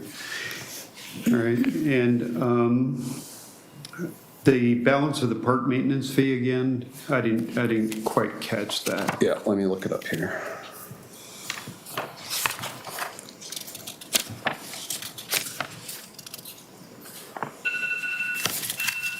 Oh, you're asking what we have in reserves for park maintenance? Yeah, what's the current balance of the park maintenance fee? I don't have that with me. These are just the revenue and expenses, so I don't have the balance in the park maintenance fee, but I can definitely look it up and give it to you. Okay. All right, appreciate it. And thanks for the reports. And, you know, I appreciate Scott getting this report to us, but, you know, as a city councilor, I personally, and I don't speak for the entire council, but I'd like to at least see bi-monthly reports, financial reports, so that we can keep current on our balances. Yeah, that makes perfect sense. Did you like this? Yep. Does this work for you? Yep. Okay. Good. Council President Hensley? Thank you. Councilor Davis kind of covered the urban renewal question I had. And I did ask the consultant to ask you, so you know I wanted a full picture of what the urban renewal sunsetting process looks like, balances and payoffs and things at a goal setting session. But also I'm not clear personally, and I can't speak for the rest of the board, but can you elaborate on the status of the ARPA and FEMA funds that we were getting? I remember we talked about that in the fall, and so I was just kind of wondering where those monies are, where that sits. You want to know what about the ARPA money? Do we have? Did we get the funding? Did it We come do. in? Yeah, And we have has all it of it. been spent? And if so, where? Has it been spent? I can tell you that the vast majority of it has not been spent. The FEMA money, just real quick, the FEMA money that we received, that goes back to some of our emergency events, was reimbursement, so sort of paying back what we had already spent. So that part. But the ARPA money, so then I'll let you finish. I didn't mean to interject, or I didn't mean to stop you, but the FEMA is separate from the ARPA. Sorry about all the acronyms. FEMA is a reimbursement. The ARPA money is just money that we receive from the federal legislation that allows us to spend that in certain ways. And what I wanted to say, Councilor Hensley, was we have tentatively slated an ARPA work session very soon. Okay, good. And Mayor and I will be working on your agenda on that, so we can, because we've spent some of that, we've allocated some of that. We had some of this discussion in the budget process last year, but Eric could provide you the current balance of how much has been spent of the monies that we've received. But we've received all of those payments as of, I think, I can't remember what the date.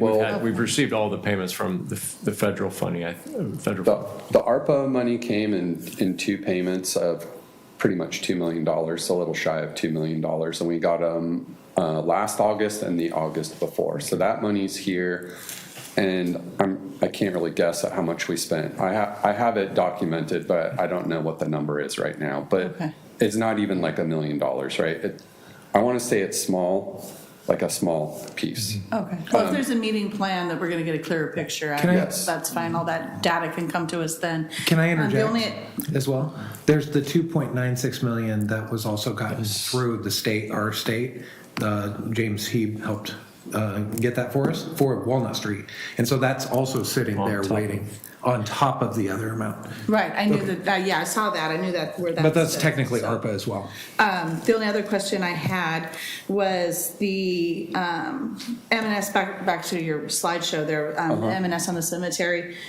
The mausoleum lift, I understand that is kind of a unique situation, but wouldn't it, in the past, wouldn't we have had like a supplemental budget? We would have been notified at that time when that happened, and I don't recall hearing about that. I'm just wondering what happened Might there. have been, is that under the city administrator threshold to approve? I But it don't. wasn't budgeted for. Sure. Yeah.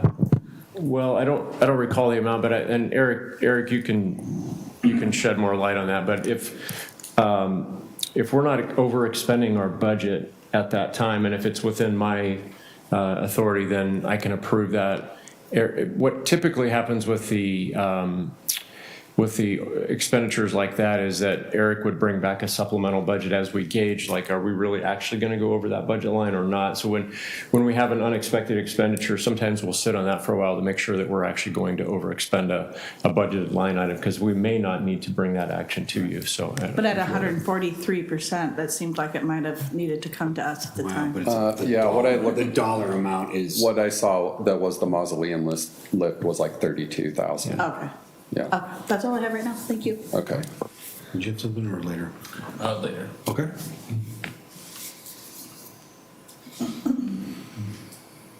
I'm writing myself notes to answer some questions. Okay. Real quick, Mr. Mayor, Yes, sir. I was looking through, Counselor Davis had asked about the park maintenance fee portion, and I saw in our packet that we got that on page 22, it lists what the current income of the park maintenance fee is compared to the current budgeted, what we budgeted for it. But he mentioned something about the surplus. Where in what line item in the budget would a surplus for that, like from one year to the next, go? Because I don't see a specific line item for like park maintenance fee surplus. Where would that money end up being put?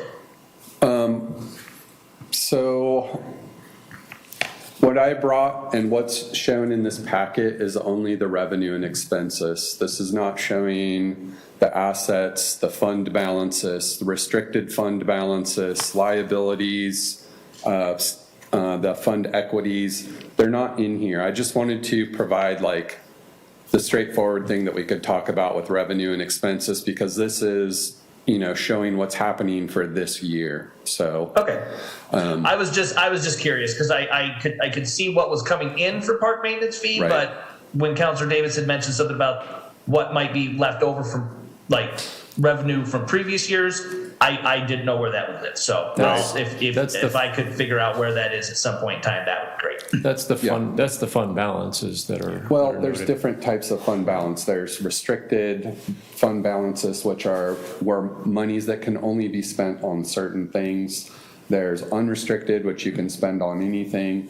There's committed fund balances, so there's So the money, different types. whatever's left over goes into those fund balances, but we don't really know of that fund balance how much might be surplus from. No, I do know that. I just don't have it here Okay. on this sheet. Yeah, Okay, sounds like a plan. Yeah. It just piqued my curiosity. yeah. Eric cannot wait to come back to this group again, I can tell. I just wanted to touch on the grants a little bit more. So like the ARPA money is money that they just send us. They just send us checks, right?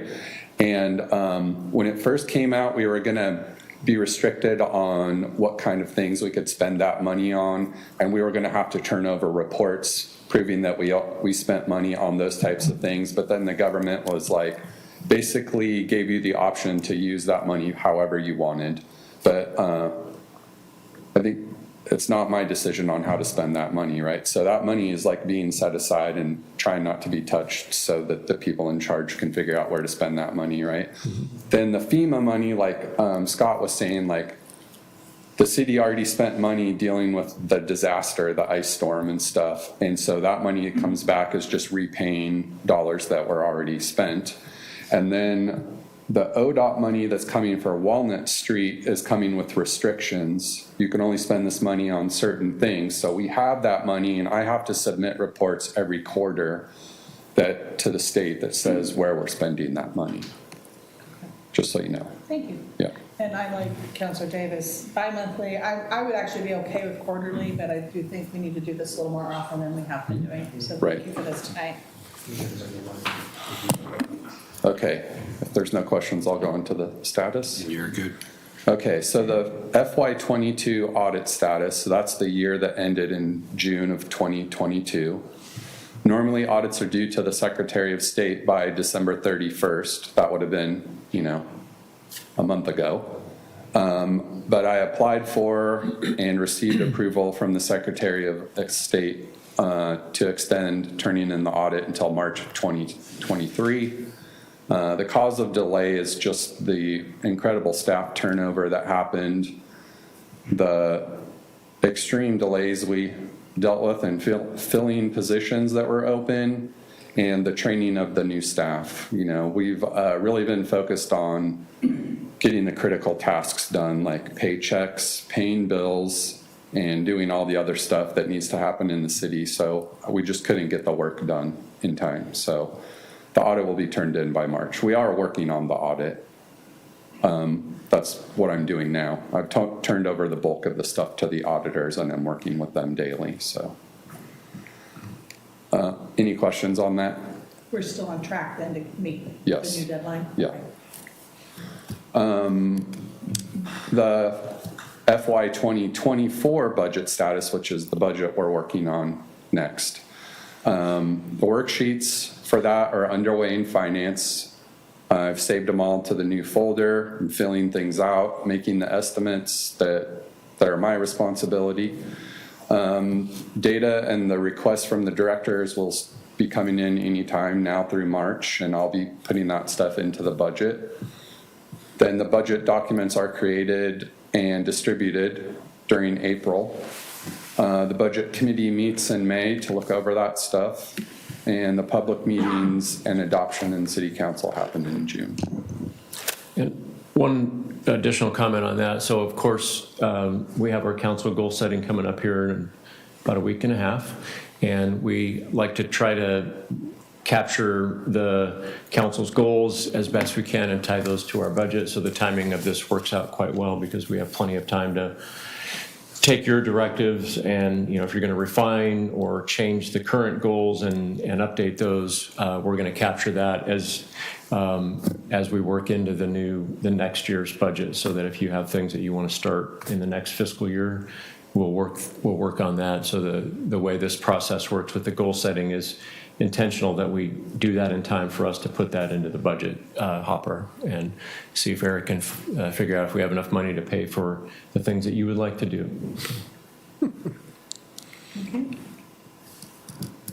Any more questions? Yes, Councilor Davis. Yeah, one question, Scott. So where do you get involved in this process? And where do you work with the department heads and prioritizing the projects before it goes to the budget committee? I'm in touch with the process all the way through. We've already had, we have leadership team meeting, which is our directors, and we talked about it a couple of weeks ago. We're going to start initiating the process, and we start talking about that at the high level, where it really, is going to, what really comes into play is, so we've got the operational side, and then we've got the capital pieces and any council initiatives that you're going to give us direction to do, is we'll start working to fold those into the departments. But Eric, as he was mentioning, what he does is starts collecting the departments. Typically, we look at maintaining the levels of service that we have right now, unless we receive some directive that we wanted to change that either up or down. But basically, we want to, at a minimum, maintain that level of service. So the directors will begin to assemble their budgets as though things are on that status quo. And then, of course, the directors are going to submit any kinds of projects or capital or new programs. Those are all going to be submitted and then reviewed by myself. We're going to take the council's input. So we're working hand in hand the whole way through, all the way through, when we present this to the budget committee, the first draft of that. And then Eric's, part of the challenge that he gets to do is line up the revenues with all of those requested expenses. And then I get to, it's my budget to propose to you and the budget committee. I get to write you the budget message that says, here's what we're planning and proposing, and ask for your consideration of those things. So we try to base it on knowing what the city's operations needs are, and also knowing what the council's objectives and goals are, and blending all those things together. Yeah. Oh, yes, Councilor Patton. Thank you, sir. Yes, so I was looking through the budget plan, and it shows, and it's on page 74 of our packet, it shows the two budget committee meetings being on May 17th and May 24th, saying that it's a Tuesday. But actually, the 17th and the 24th are Wednesdays. It says Thursday. But Thursdays would actually be the 18th and the 25th. You might just want to check those dates. Okay. Because the 17th is actually, if I have my calendar set right here, is a regular city council meeting. I intended them to be on Wednesdays, so if I got the dates wrong, I'll change it. So you do want them on Wednesdays? I think that's what they were last year, right? Let me see, I can I think look. they've been on They've Thursdays. been on Thursday Oh, evenings yeah. in the past. Gotcha. Whatever they've been in the past, I'll make them. So Yeah, Thursdays. it's been Thursdays. Okay. So it would be the 18th and the 25th. Thank you. Yep. I am ruled by my calendar, so I double check all of this stuff.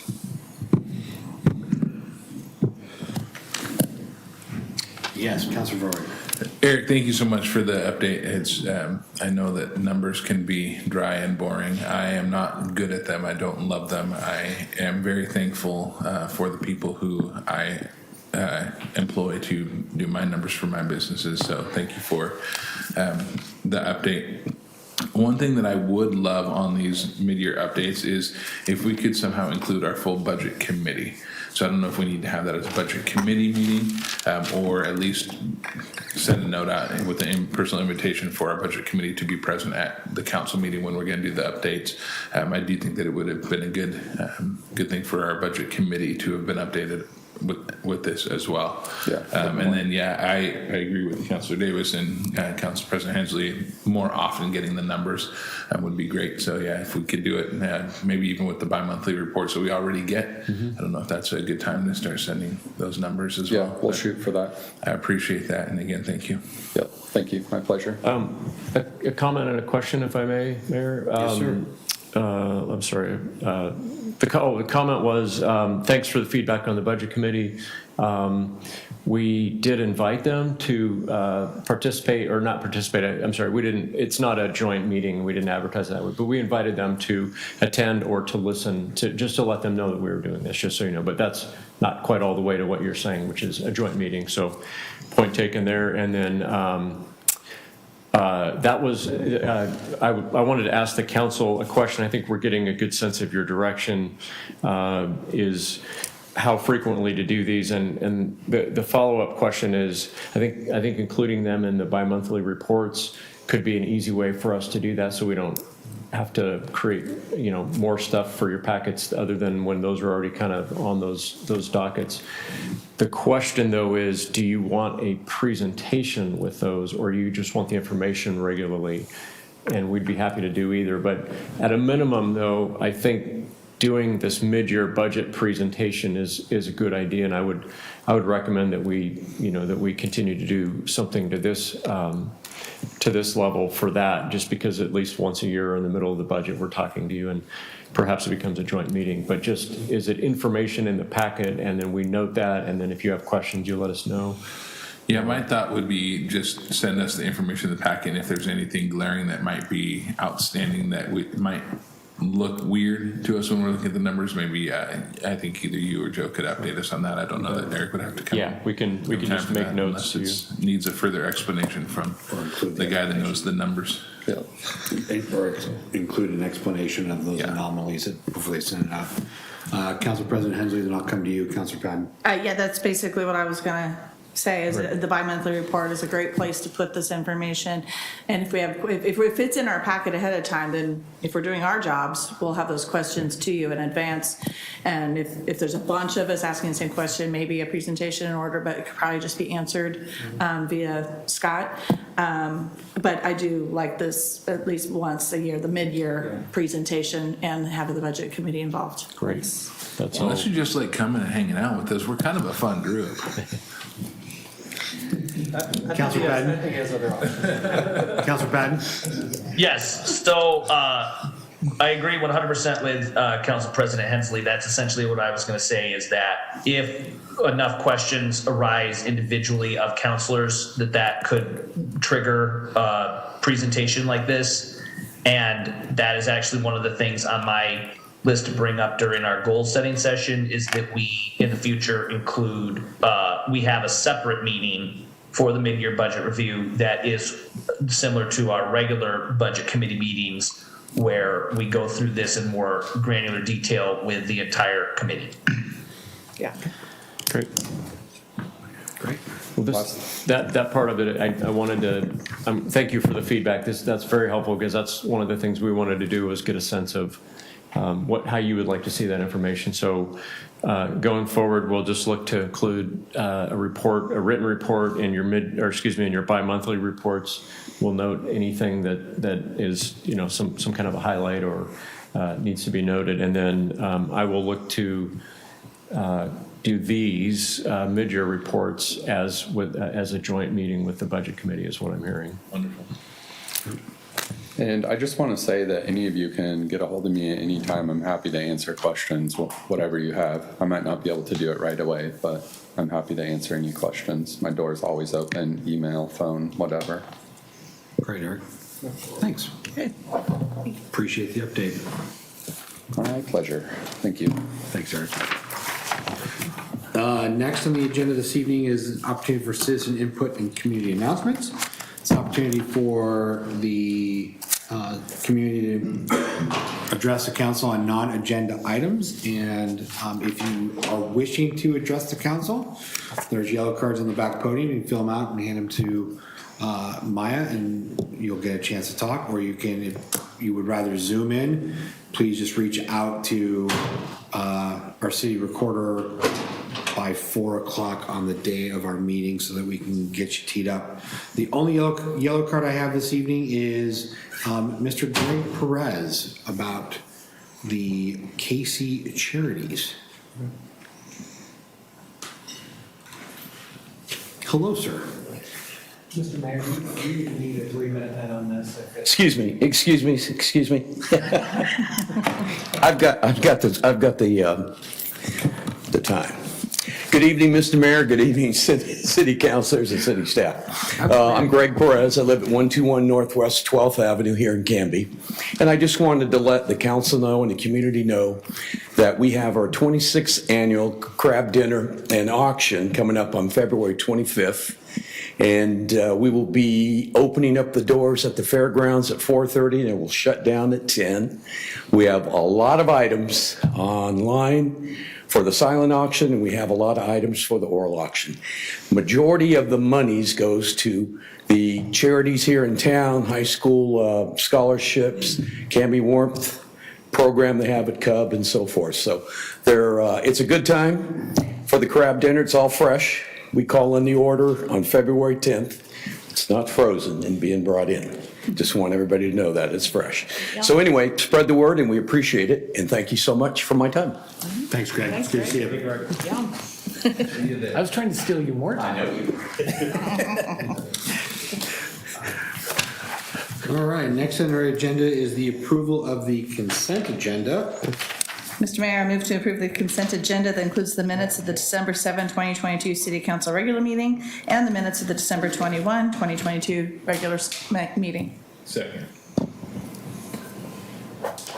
Motion's been made by Council President Hensley and seconded by Council Varwig to approve the consent agenda, which include the minutes of the December 7th, 2022 and the December 21st, 2022 City Council regular minutes. Any discussion, changes? All those in favor? Aye. Anyone opposed or abstain? Abstain. Okay. That carries. What do I got here? 401. 401. Great. Next on the agenda is ordinance number 1593, an ordinance authorizing the Canby City Administrator to amend the ground lease with the Canby School District number 86 to extend the term and create a right of first refusal, and this is up for second reading. So this is basically approving our longstanding relationship with the school district regarding a piece of property that we have two buildings on, the Canby Adult Center and the Canby Swimming Pool on. And so this has been brought back around to readdress and get this approved so we can move things forward and lock this down for a term for the future for us to plan and coordinate accordingly. Counselor Padden, you have a Mr. question? Mayor? You have a Yes, question, yes. I move to approve ordinance number 1593, an ordinance authorizing the Canby City Administrator to amend the ground lease with the Canby School District number 86 to extend the term and create a right of first refusal on second reading with a roll call vote. Second. The motion has been made by Counselor Patton and seconded by Counselor Varwig to approve ordinance number 1593, an ordinance authorizing the Canby City Administrator to amend the ground lease with Canby School District number 86 to extend the term and create a right of first refusal. Roll call vote. Counselor Patton? Aye. Counselor Maldonado? Aye. Counselor Varwig? Aye. Counselor Davis? Aye. And Council President Hensley? Aye. And that motion carries 5-0. Thank you all, appreciate that. I think, again, thank you to the school district and the school board for allowing some breathing room on this and for us to get this approved. So I know we've got some things teed up both at the adult center and at the swimming pool. So they'll be anxious to get those things moving. So thank you to you all as well. Appreciate it. Next up is revisiting a couple of old business items. The first item is the Walnut Street extension update. And I think that we've got Jerry here to take us through that. Yeah, Mr. Mayor, Jerry Nelzine, our Public Works Director, of course, and then Kurt McLeod, who is doing the engineering work for us on this. I think you've all seen Kurt a time or two. We wanted to bring you, there's no action here tonight. This is just an update on progress because it's one of those things where you do tons of this kind of work behind the scenes and it's almost like, are we really working on this project? And we absolutely are. And things are moving. And so we thought it'd be a good opportunity. Of course, council, I think in the last year or so, you approved our right-of-way acquisitions. That was a huge step forward. And then we went right into our design and engineering, and Jerry has been working with Kurt on this. And so I thought it'd be great to have him just tell you where we're at. So I'll turn it over to you guys. You do it, Jerry? Good evening. I've actually been around for about 35 years, so that's quite a while. You keep seeing me come back. It's like gum on your shoe. So we started this process about a year ago, maybe a year and a half ago, actually. We met with property owners to purchase the right-of-way. That process was done back in 2020. We also did a TSP amendment. You know the history. But that TSP amendment modified our original plan for the Auto Road extension to the highway. We moved it to Walnut Street.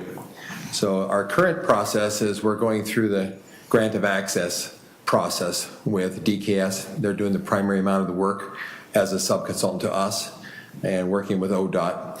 I assume you've seen this kind of an informational thing. I think we'll schedule a stakeholders meeting here before too long where we have an open house and can show people what we're doing, what we're thinking. We've had a lot of interaction with property owners and with ODOT. So everybody knows what's happening. It's just a slow process. So for the current grant of access that we're in the process of, that's actually going to be turned in on Friday. So in 2 days, we'll actually turn in the formal application for grant of access, which they indicate could take 12 to 18 months for final approval. So there's a lot of processes that have to happen for this grant of access. And that process will include, we still have, the ODOT will do some negotiations. They have to buy back 5 access reservations at those 2 properties that are adjacent to the intersection. They have access reservations that allow them to have a driveway onto the highway. ODOT will negotiate purchasing those back.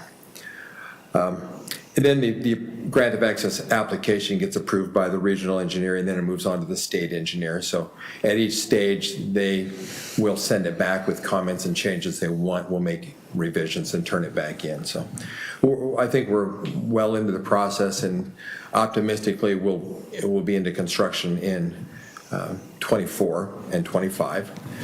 Easily have this complete by 25. And they caution me to not be too optimistic, but I'm hoping that we can actually go to bid by late 23. So the plans and specs can easily be completed. We have plan and profile already for the whole street. We've got intersection designs for First Avenue and for the highway. You've seen the plans for the highway. The plans we provided to you are just what was turned into the highway, so it only includes the highway component. And I don't know if you noticed, but from the earlier plans that we had provided to you, we modified the alignment a little bit, as you can see on the south end of that drawing. And what that does is that's a piece of property that's owned by the Urban Renewal Agency. And this, by reconfiguring that, it actually provided two more viable pieces on both sides. So both sides now are a size that's adequate to accommodate a commercial activity or some other use. So it also brings us in at 90 degrees to the intersection, so it'll function better also. So we just wanted to be here to let you have access to us, whatever questions you've got. Kurt, good to see you. Yes, we have seen you a few times before. I have a small, simple request, and that would be that on this information, if this is going out to our community, would it be possible to change the business that's bullet pointed? Certainly. We haven't published it. I believe that listing it as, the espresso place might. Well, it's not that business name anymore. It's not that, well, I don't know if it is or not, but it just might bring up some negative connotations, so maybe listing it as Jarbo's versus the espresso company. So the request is to take them off, or either take them off or list a different business. Or just simply put coffee stand or something. Yeah, coffee house. All right. Espresso stand. Generic. Okay. I don't know if it'll create anything, but I can understand that. Yeah, we'll just nip it. Counselor Varwig, did you change your mind about the roundabout? Let me put on public record, I don't like roundabouts. Okay. Do I need to pick up my microphone to they're coming? I don't know what to I don't tell like them either. I just wanted to have the engineer hear that. We've taken that out of the plan. So Good. we've got a nice four-way intersection. Good. And thank you for putting that booklet in their packets. I appreciate that. Good. Okay, well, we will be scheduling a community meeting or stakeholders meeting before too long. And DKS is primarily going to be behind that, but we'll invite the neighborhood there and see who wants to. Maybe we can meet at the restaurant there and show what's going on. Perfect. Okay? I appreciate the realignment as well, especially if that makes those, two little parcels of land a little bit more attractive, whether, if we need to sell them in the future. I think that was a very simple but smart move. The constraints that we had was we could not start that last curve from the long straight section. We couldn't start that last curve until we got past the last property to the lower left there. So that was pushed to where we didn't encroach on that property, which pushed that whole curve a little further to the east, but we brought it back in alignment. Yes, Councilor Davis. Jerry, this might be, I don't know if one of you guys can answer this, but utilities coming in, I understand it comes across territorial on 99, and then you're getting an easement to bring the utilities in from territorial. Kurt's actually working right now. You're going to be seeing it come forward. We're determining whether to do it in the project or beforehand, but we're going to bring sewer in actually through Willow Creek Estates. And then we're working with Canby Utility. They're finishing up their master plan right now to see what we're doing for looping the water system. But the utilities do come under territorial. When we do that 2005 or 6, pushed everything.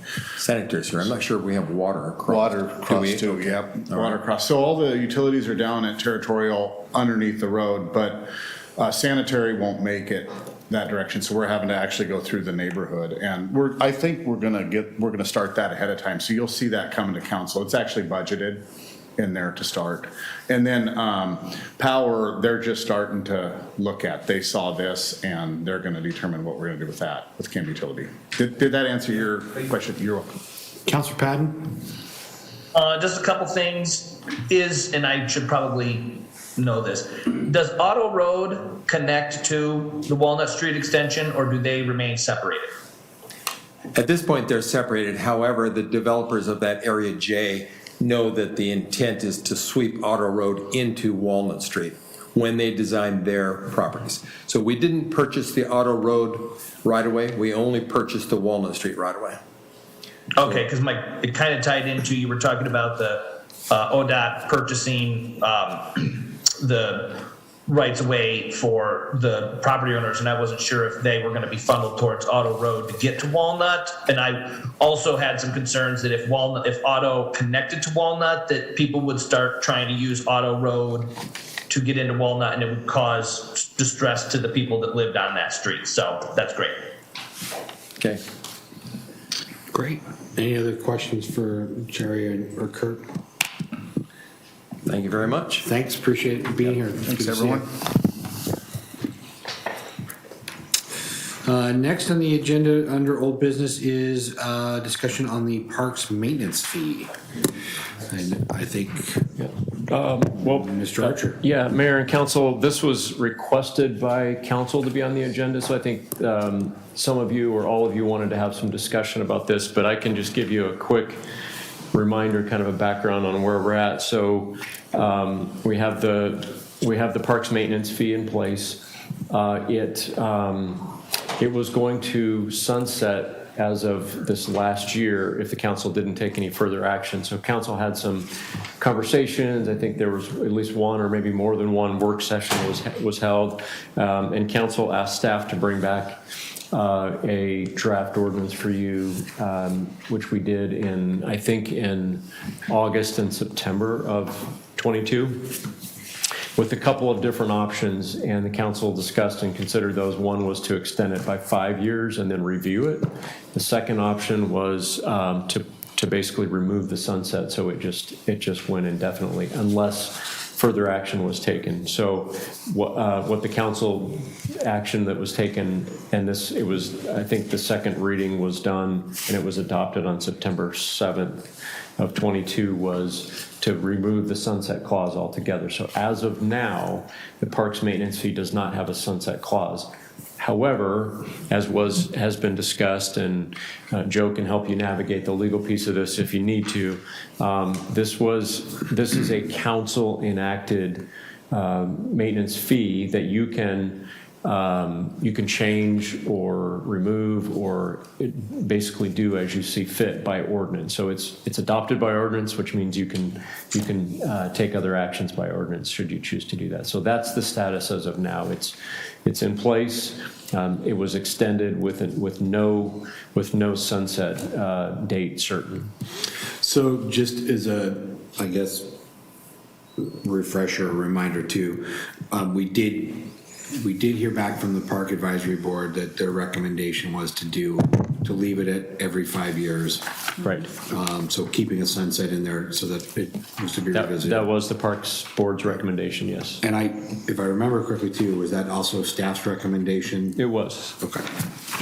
And so I brought this back on the agenda because a number of you had asked about wanting to revisit this because it stayed in perpetuity, and there was some dialogue as I did kind of my get ready for the new year piece, that this was something you all wanted to talk about and possibly bring the sunset back. And so that's why this is on the agenda. So I will, Councilor Davis, you want to go first on your comments? Sure, thank you, and thank you, Mayor, for bringing this back to the council. I was on the Park and Rec Committee when we discussed this, and it was, a unanimous decision with one ascending or one voting opposed to it to keep this as bringing back to the council every 5 years. Back when this was initiated, I sat out in the audience, and the council at that time had promised the people, of course, councils change, that we'd bring this back every 5 years. I think by making it permanent, to me, makes it a tax without a public hearing. And the public hearing that was scheduled when this was in front of the council wasn't advertised as a public hearing to where the citizens would have been able to say that the council was looking at making this permanent. And so my request would be that my thoughts on this is to bring it back as every 5 years, as recommended by the Park and Rec Committee, and to keep the promise of when we initiated this, that it would come back in front of the council every 5 years. Okay, thank you. Council President Hensley, and then come to Council Farley. Yeah, thank you, Mr. Mayor. I concur. I was actually wondering if we were going to have language in front of us tonight, or if this was just a discussion. I would like to see an ordinance come back at the next meeting to put the sunset back in. Of course, it's no secret I'm against it completely, but I wanted to make it less bad, so that's why the sunset was a good idea for me. So I definitely want to see it come back in front of us with the sunset added. Thank you. Council Farley. Yeah, same. Okay. Well, I guess, so Joe, do we need to have it come back in front of us, or could we do it by motion this evening? It's a resolution, but because it's technically altering a fee, even though it's just altering when the fee could potentially end, you have to have a public hearing anytime you alter a fee. So we just need to have, you gavel in and take any proponents or opponents and any testimony, and then you can vote on the action. And it's a resolution because it's just the fee. You have the park maintenance program itself was established by ordinance, but the fee associated with it was by resolution. So right when you enact it, it'll be active. So that's good news. Yeah, my hope and expectation would be that we could have that on our next meeting as well. Okay. Well, just to be a little bit of devil's advocate here, I mean, we have some pretty lofty and aggressive park goals and plans. And so, I mean, with it being in, I guess, a static perpetuity state, we know about what those revenues are going to look like, for the long term for us to be able to complete projects and fulfill those goals. So true, but nothing hurts to double check that every 5 years. And it was a recommendation of our committee. It was. And then we can debate all of this when the paperwork is in front of us. Okay. Do we want a financial analysis of what, I mean, does that change the decision on Might be a good idea for the new councilors to see it. I think that we had the financial analysis at the last meeting, and it was decided, did we not?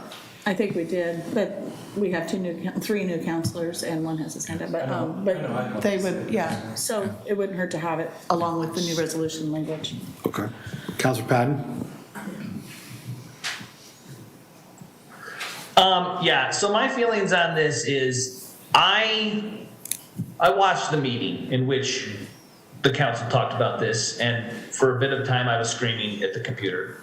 The thing that I wonder about this is, for years, we have talked about trying to fix the Parks District and create a taxing mechanism to provide them with some sort of stability.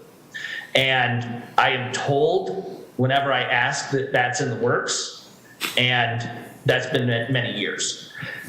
To me, it would have made sense to, I am not opposed to having a sunset on this fee, but I thought that it would make sense to tie the sunset to the creation of a taxing district to support the parks. Because similar to the pool, every 5 years, the citizens go and vote about the pool. And the pool staff has to hope, and every year and every time it's passed. But there could be the one time where it doesn't pass, and the city is not sitting on a wheelbarrow full of cash to backfill the hole that would be created if the park levy was not to approve at some point in time. The same thing is tied to this park maintenance fee. If the park maintenance fee did not exist and that money was not collected, there would really be no parks department. It is, when I looked at the numbers, the budgeted amount is almost 15% of the total budgeted amount that's spent on parks. there is no way that the city can backfill that gap.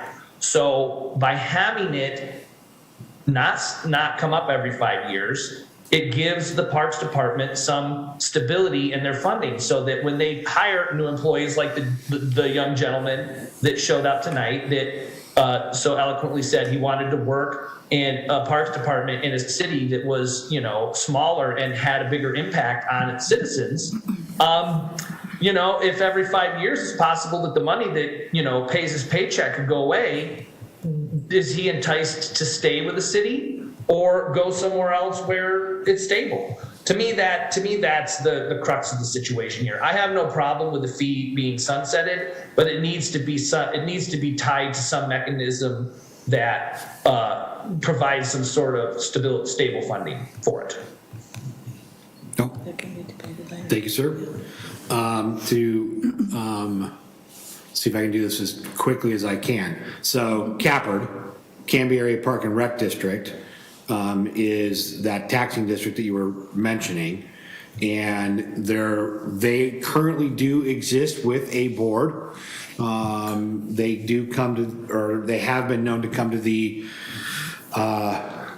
city's park advisory board meetings on a regular basis. And right now their standing point is that they are looking, based on the last time that they went out for a vote to get approved as a taxing district, was when you and I were both city councilors, and it failed miserably. Yeah. And so they took that data and realized that it passed within the Canby city limits, but not on the greater school district boundary that was used. So they're currently looking at trying to figure out how to shrink the CAPRD, Canby Area Park Rec District, down to just being the city limits. And so right now they're in a position where to do that, I think that they're in a spot where it takes a series of some petitioning, and there's I want to say a $1,500 investment to take it to the county for their review, which then puts it back on the Board of County Commissioners to decide if they want to allow that boundary adjustment. Did I capture all that correctly?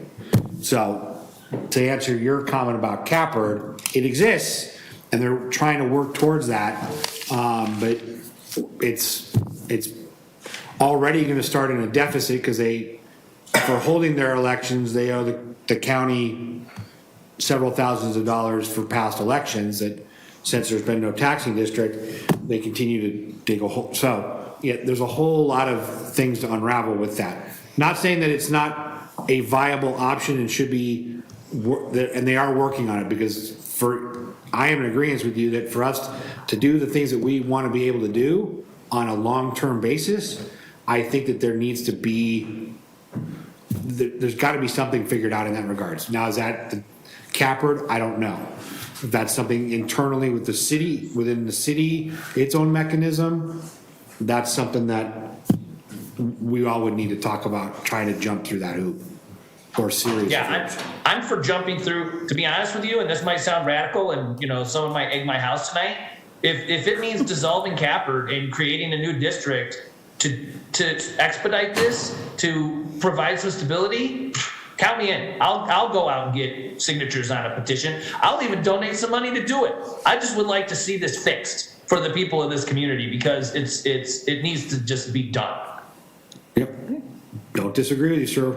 You got several of us shaking heads, so yeah. Okay. So I'll work with Scott on some next steps here and when that might come back. Sounds like maybe some, I don't know if there's anything financially that can be, put together, or if there's a need for anything financial that helps make the case for either way. I'm not sure. You and I can talk about that. Okay.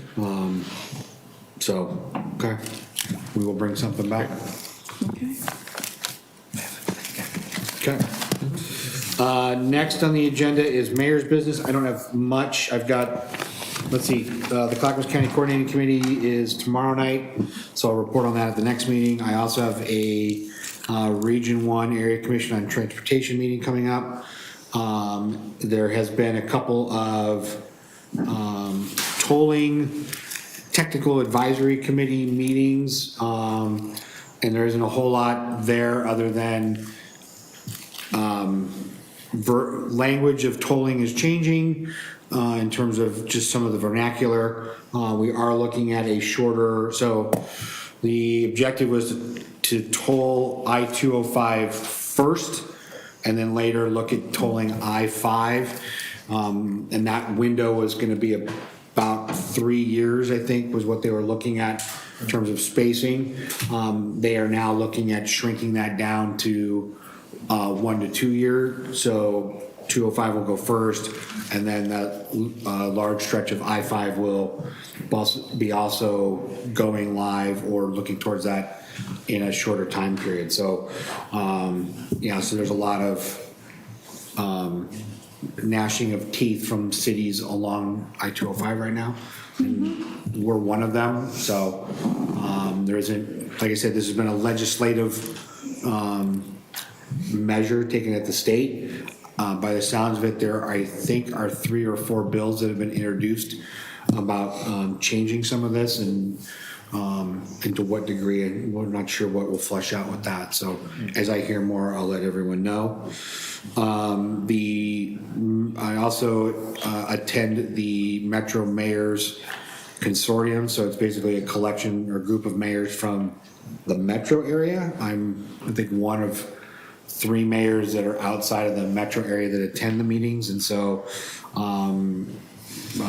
I've been asked to join the executive board for that group, so that'll be busy here with the legislative session going on. So I have pieces that group's working on that I will kick out to everybody, so you know kind of what that group is looking at from a legislative standpoint right now.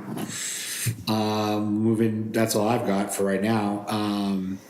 Counselor comments and liaison reports. We'll start with, actually, we're gonna go with Counselor Patton since he's here virtually. We'll let you go first, sir. Well, yeah, it would have been his sheet. So. Yeah. Oh my gosh, okay. So I just wanted to let folks know that I attended my first ever school board meeting, which was kind of interesting. I, don't have children, so I usually don't have any, dog in that fight, but it was really fun. I got a chance, just some recaps of it. I think the school board will be excited that we've approved the ground lease tonight, which is great, or finalized that. They did a recognition of counselors last month. It was a national recognition of school counselors, and there was a really great presentation about what the school district is doing towards helping students with dyslexia. And as an individual who was diagnosed with dyslexia in the first grade, that's why oftentimes if you receive an email from me, it looks pretty weird with different words and stuff in it. It's because my brain is not wired to really figure all that out. And so I really appreciated the efforts that they're putting in to try and help students through that process, as someone who has been through it growing up. They also recognized Mr. Barr, who was a bus driver. Apparently he got a very warm reception at an assembly event. And they recognized a few other teachers for their exemplary service. There was a, let me see here. They mentioned about the fire department working with the 8th graders to do some first aid training, which I thought was awesome, and I hope I didn't steal Counselor Davis's thunder on that one. The unified basketball game was a smashing success, and it was standing room only in the gym, which was great. Let me just double check. And that was about the end of it. Oh, as I mentioned before, the construction project for expanding the school is going along very well and is on track to finish on time. And they're all excited to get that finished up. So that's all I have from the school board. Great. Thank you, sir. Counselor Maldonado. At this time, I have nothing to report. Our first meeting's going to be on the 13th. Okay, great. Council President Hensley. Thank you, Mr. Mayor. I too have my liaison assignments later in the month, and I am also very busy at the Capitol, so being down there every Thursday. So if I see or hear of anything that will affect us, I'll be letting you know. Perfect. Councilor Varway. Keeping the trend with light reports, I don't have much to report. I will just say that we still have some positions open on both the Planning Commission and the Transit Advisory Board, though we are interviewing 2 of 3 applicants for the Advisory Board tomorrow night. And excited that we can have that board meeting again. Again, thank you, Joe, for helping us understand that we can meet with a quorum of that who is left. So if that means we have 2 people, we can meet with 1, though that might not be a fun meeting. And then I will, Mr. Mayor, you and I need to work on a time with for 1 applicant for the Planning Commission to schedule an interview. So we'll work on that. But other than that, I have nothing. All right, thank you. And Councilor Bangs is out this evening with teacher conferences, so Councilor Davis. All right. Last but not least. Okay, good news from Park and Rec. Lisa Potter and Barry Johnson, myself met today with Ryan Potter. Ryan put in for the grant for the fitness workout area up at Legacy Park. And so that grant is awarded to the city, but there's some timelines that we have to meet. And so I notified Scott on that, hopefully, and the mayor, that hopefully we can get that onto the council agenda for the approval of that, the amount of money to do that, because it's all very time sensitive. We've got to get concrete poured. And they laid out a fairly accurate time frame as far as when everything has to happen, but we would like to try to get that moving sometime July, August, September. We really don't want to get into October by accomplishing that up at Legacy Park. So that's good news. Good job by Ryan Potter for getting that grant. That's huge. It's going to be really good to get people out and using that, and adults using that. I know that Jeff is doing a really good job, and Jerry with regards to getting the concrete pad poured. So that's all being laid out, but we would need to bring that in front of council for approval. So good job with that. Parks Committee is also doing an Arts in the Park type of scavenger hunt, I guess is the best way to explain it.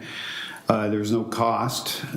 Things are being donated by Artomatic. Is that right, Lisa? Yep. And so I know that Jamie Stickles is going to be working on that as well. It'll be advertised. So, and the goal is to try to get people into our parks. Number one, where are they? And then go out and try to find these little art things and collect them and bring them in. So it's kind of cool. Program that they're working on. Let's see, those are the hot items from Park and Rec. From the Chamber, just a reminder that the annual gala dinner is at Willamette Falls Country Club. So if you're interested in attending, you can contact the Chamber of Commerce to attend that. It's again on March 4th and 5:30 the doors open up for the Chamber Gala. Mayor, I know that we've got a couple people that were interviewed for the Budget Committee. Do we know the status of those? We've done, there's been interviews, and we'll hopefully be appointing here in the very near future. Okay, thank you. That's all I have. All right. Quick question for Councilor Davis. Yes. Isn't there some congratulations in order at the Chamber as well for someone? Audrey?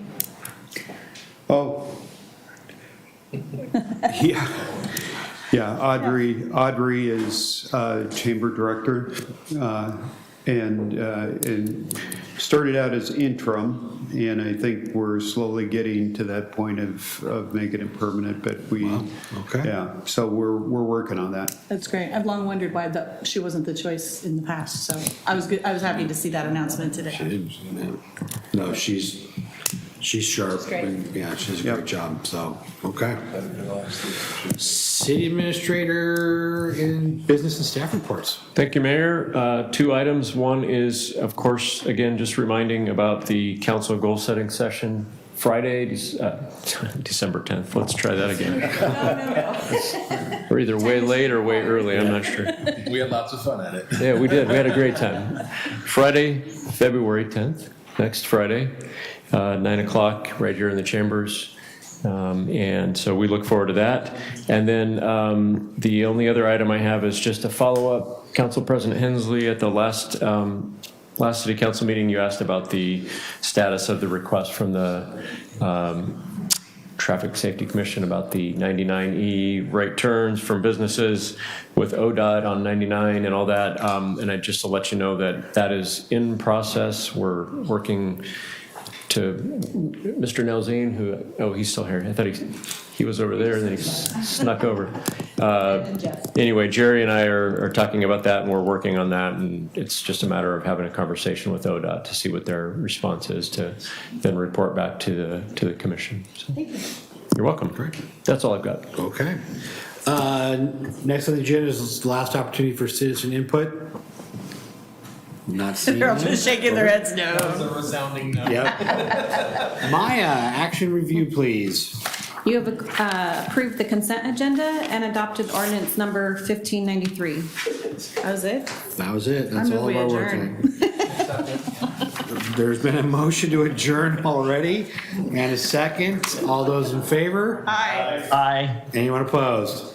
All right, we are adjourned. Canby, thank you very much. Good night. We'll see you in 2 weeks. Don't let him fool you. Jason will say.